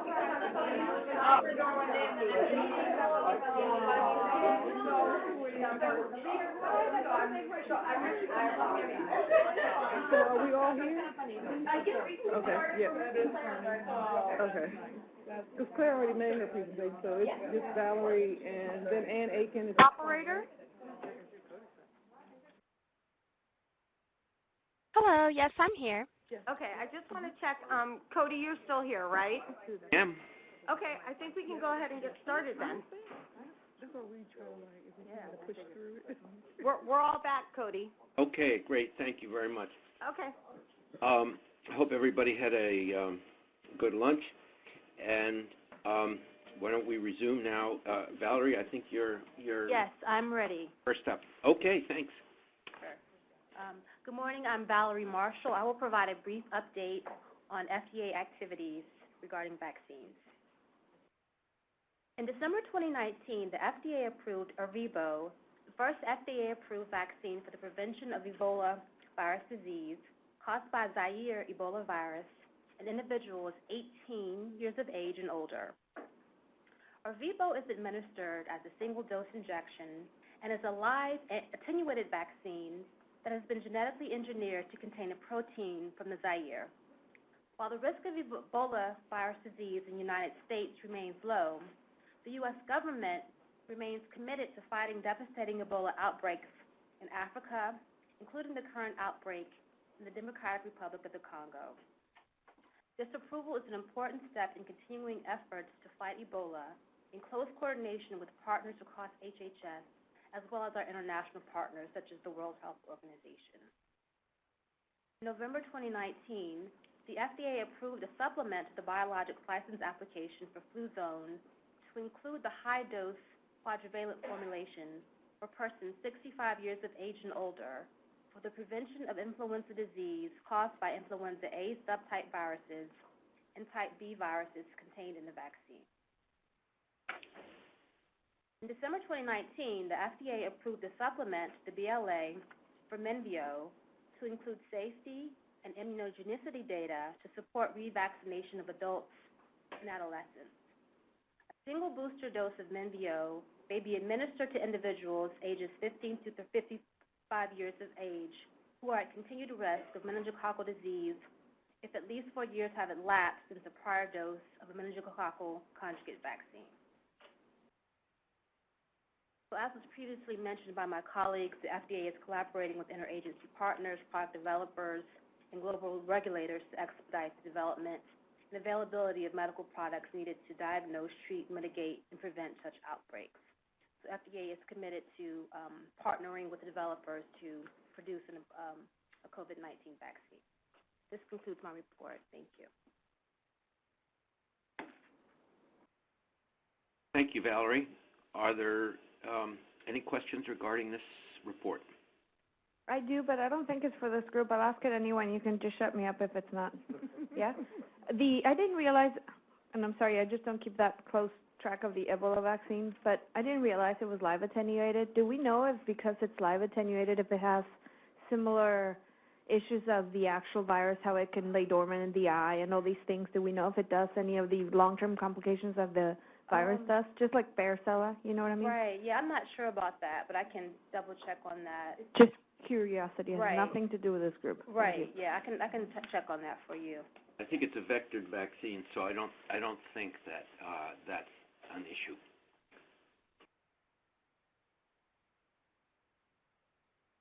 Okay, so our last formal presentation is by Ann Aiken, and this is from the Office of Infectious Disease and the HIV/AIDS policy. Ann, are you ready? I am. Hello, everyone. Can you hear me? Yes. Okay, if you can move on to slide number 2, I wanted to give you a brief update of the National Vaccine Advisory Committee. We hosted our last meeting on February 13th and 14th at the Humphrey Building in D.C., and the meeting focused on the first day of vaccine innovation, the second day on vaccine confidence, and the videos from the meeting, which we had a lot of great presentations, I thought, are available on YouTube, and we're working to get the presentations made compliant and put up on the website as we speak. The Assistant Secretary for Health had previously tasked the INVAC with developing recommendations related to 2 separate charges, one on vaccine confidence and the other on ending or immunization equity. And at this meeting, each subcommittee, a chair from each subcommittee also provided an update on their progress. Subcommittees are moving along nicely. The next meeting will take place June 9th and 10th, again at the Humphrey Building in D.C., and more information can be found on our website if folks want to learn more. I also can answer any questions as well after the presentation. I also wanted to let this group know that we are working on a number of strategic plans in our office. It's kind of consuming a lot of time. We're looking at updating the National Vaccine Plan, which previously had been a 10-year plan, and now will be a 5-year plan to make it a little bit more nimble, and we'll focus on the life course. We're also working on a National Viral Hepatitis Action Plan and the first ever STI Federal Action Plan. There's been a lot of work. So the National Vaccine Advisory Committee made recommendations on the development of the 2020 National Vaccine Plan, and that was voted on and approved at the September 2019 meeting. But since then, we made a lot of progress in our office developing that plan, working with different partners, including healthcare providers, school administrators, community and faith-based organizations, and people affected by vaccine-preventable diseases. The updated National Viral Hepatitis Action Plan, which was first released in 2011, actually provides goals, strategies, and indicators to achieve coordinated national response on hepatitis A, B, and C infections. So, and so we're working to update that plan as well for 2020. And then I had mentioned the first ever STI Federal Action Plan, which will focus on the four most common STIs, which includes HPV, and where we'll emphasize that, HPV vaccination is a cancer-preventing measure. And this plan will focus on cross-cutting issues, including stigma, disparities, and social inequities. And then moving on to slide number 4, I just wanted to kind of update a little bit on some of the promotional things that we've been doing in our office. And as of February 28, 2020, CDC, their estimates online say that there have been at least 34 million flu illnesses, 350,000 hospitalizations, and 20,000 deaths from flu. We're still seeing cases, and so we're still, even though it's late in the season, trying to keep up promotion and work with different partners to make sure that we're sharing messages and materials and still encouraging people to get flu vaccines. And then I also wanted to update, I don't know if Dr. Kim had updated you guys previously, but last November, we co-hosted a meeting with CDC to improve pertussis vaccine performance. And we convened some scientific, policy, and regulatory experts to look at ethics, feasibility, and regulatory considerations of a controlled human challenge model to better understand the immune system's response to infection and guide, pertussis vaccine development. So that was a really good meeting. And then as we typically do update on, we're still doing quite a bit around promoting HPV vaccines, trying to raise the rates. Right now they're, barely above 50% for adolescents. And so we, in January, it was Cervical Health Awareness Month. There was also a Cervical Cancer Awareness Week in January, and so we did quite a bit of promotion around that, including working with CDC, the American Medical Group Association, and the American Cancer Society National HPV Vaccination Roundtable to establish a learning collaborative around integrated delivery networks and other large health systems, and to really try and integrate evidence-based best practices.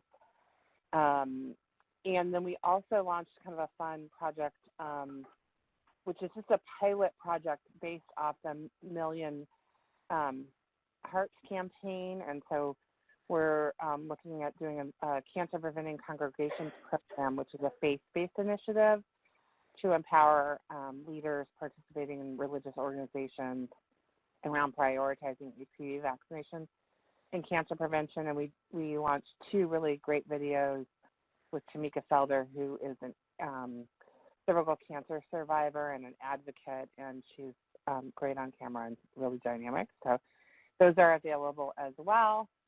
And then my last slide is just, different ways that you can connect with our group.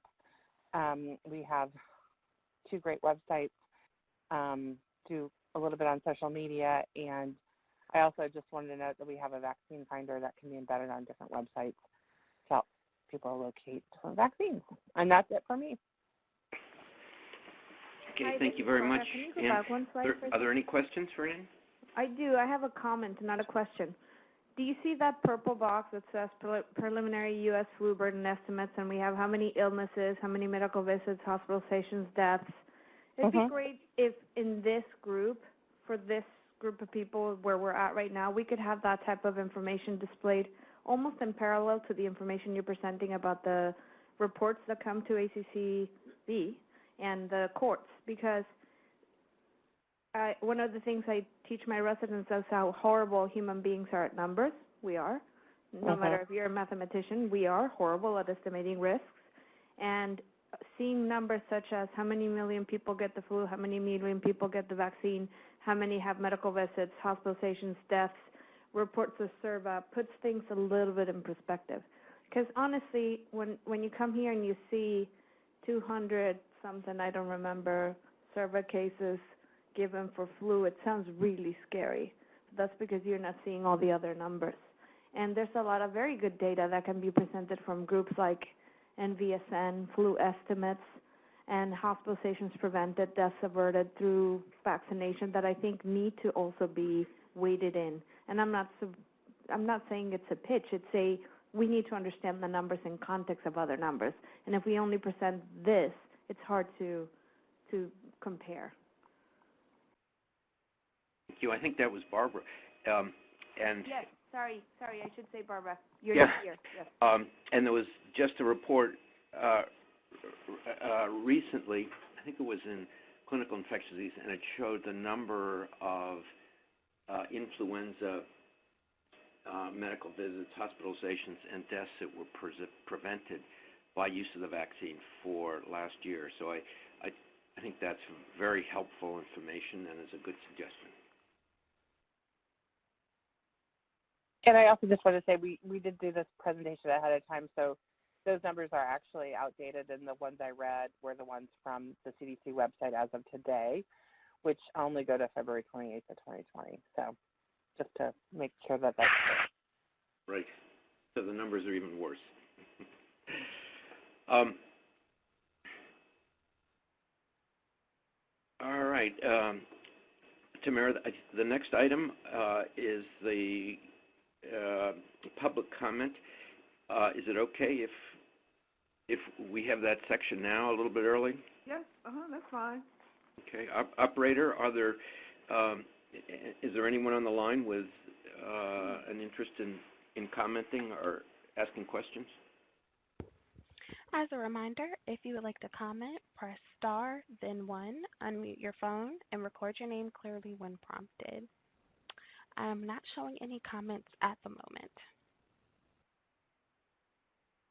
Okay, so can I take that to mean that there will be no comments and we can move on to future agenda items? Yep. Okay. We've talked about a few items that I think we can discuss. Are there any other issues that, apart from what we've already gone over, that people would like to plan?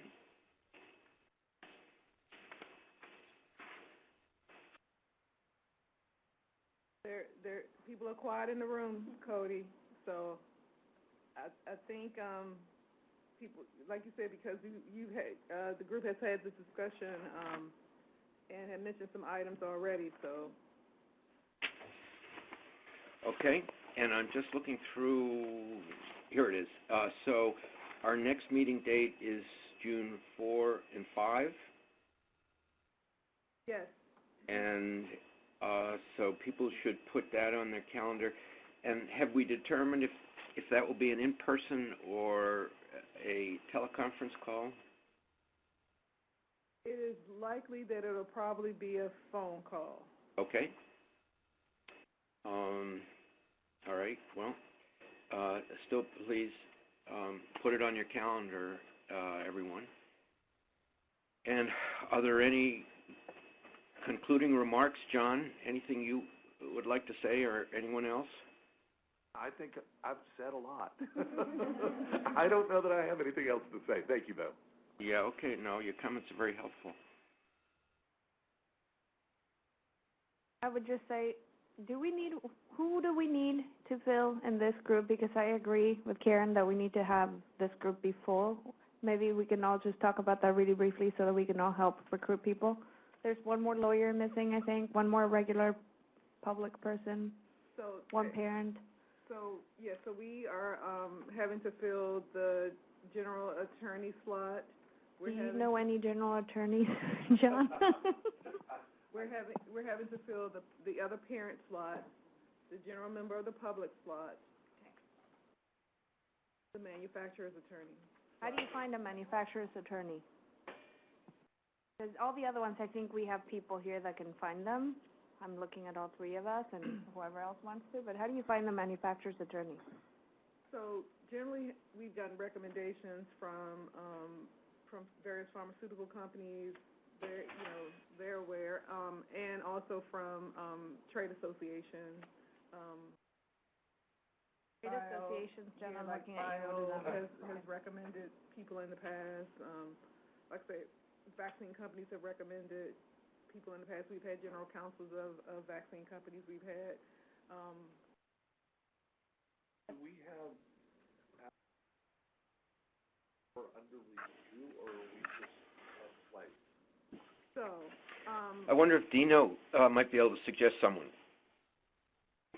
So we are considering people for the general attorney slot and for the vaccine manufacturer attorney slot, but we always are willing to take nominations because, as you all know as members, you have to go through an extensive process.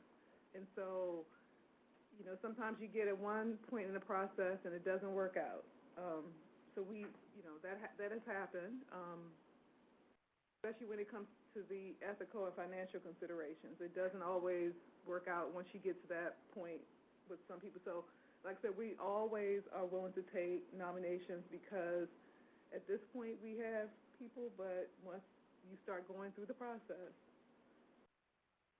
things don't work out and we have to consider someone else. So I know Teresa Rangham has been considered, but I don't think she's been denied or accepted. But I was actually looking at the 300, I don't know, this SS something, 300 AA 19 Advisory Commission on Childhood Vaccines. It says that 3 members from the general public, of whom 2 shall be legal representatives of children who have suffered a vaccine-related injury, but it doesn't specifically say there that they have to be have gone through the program. So yeah, we actually have clarified that in our notification. The ACCV notification is on the website. We clarify that the parents need to be for it to be considered vaccine injured. It has to be a court decision. Okay.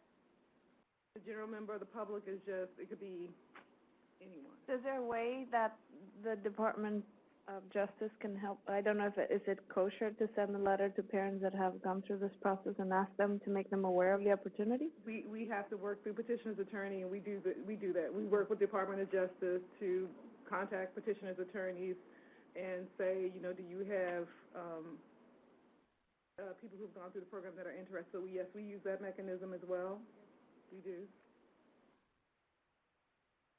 Toby Rogers, he wants to be, and I think, I don't know if you've heard the name or not, but I've been communicating with him, and he was asking to get on the board, so I can make sure he sent that in. We just, like I said, for us, we need nominations, and usually with the nominations, we will need a resume or a CV, a curriculum vitae, to go along with the nomination. So we actually have to have the nomination. And anyone can self-nominate, or it can be nominated by others. So.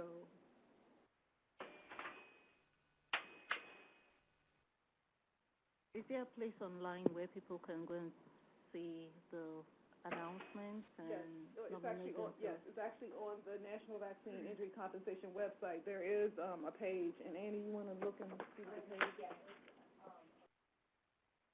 Under members, I think. You can see that will be helpful, and we can, and we can see.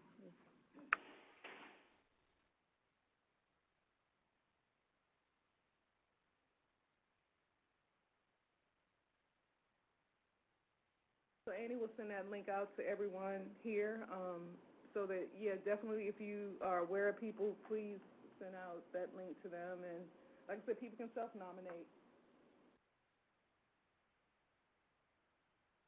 All right, Cody.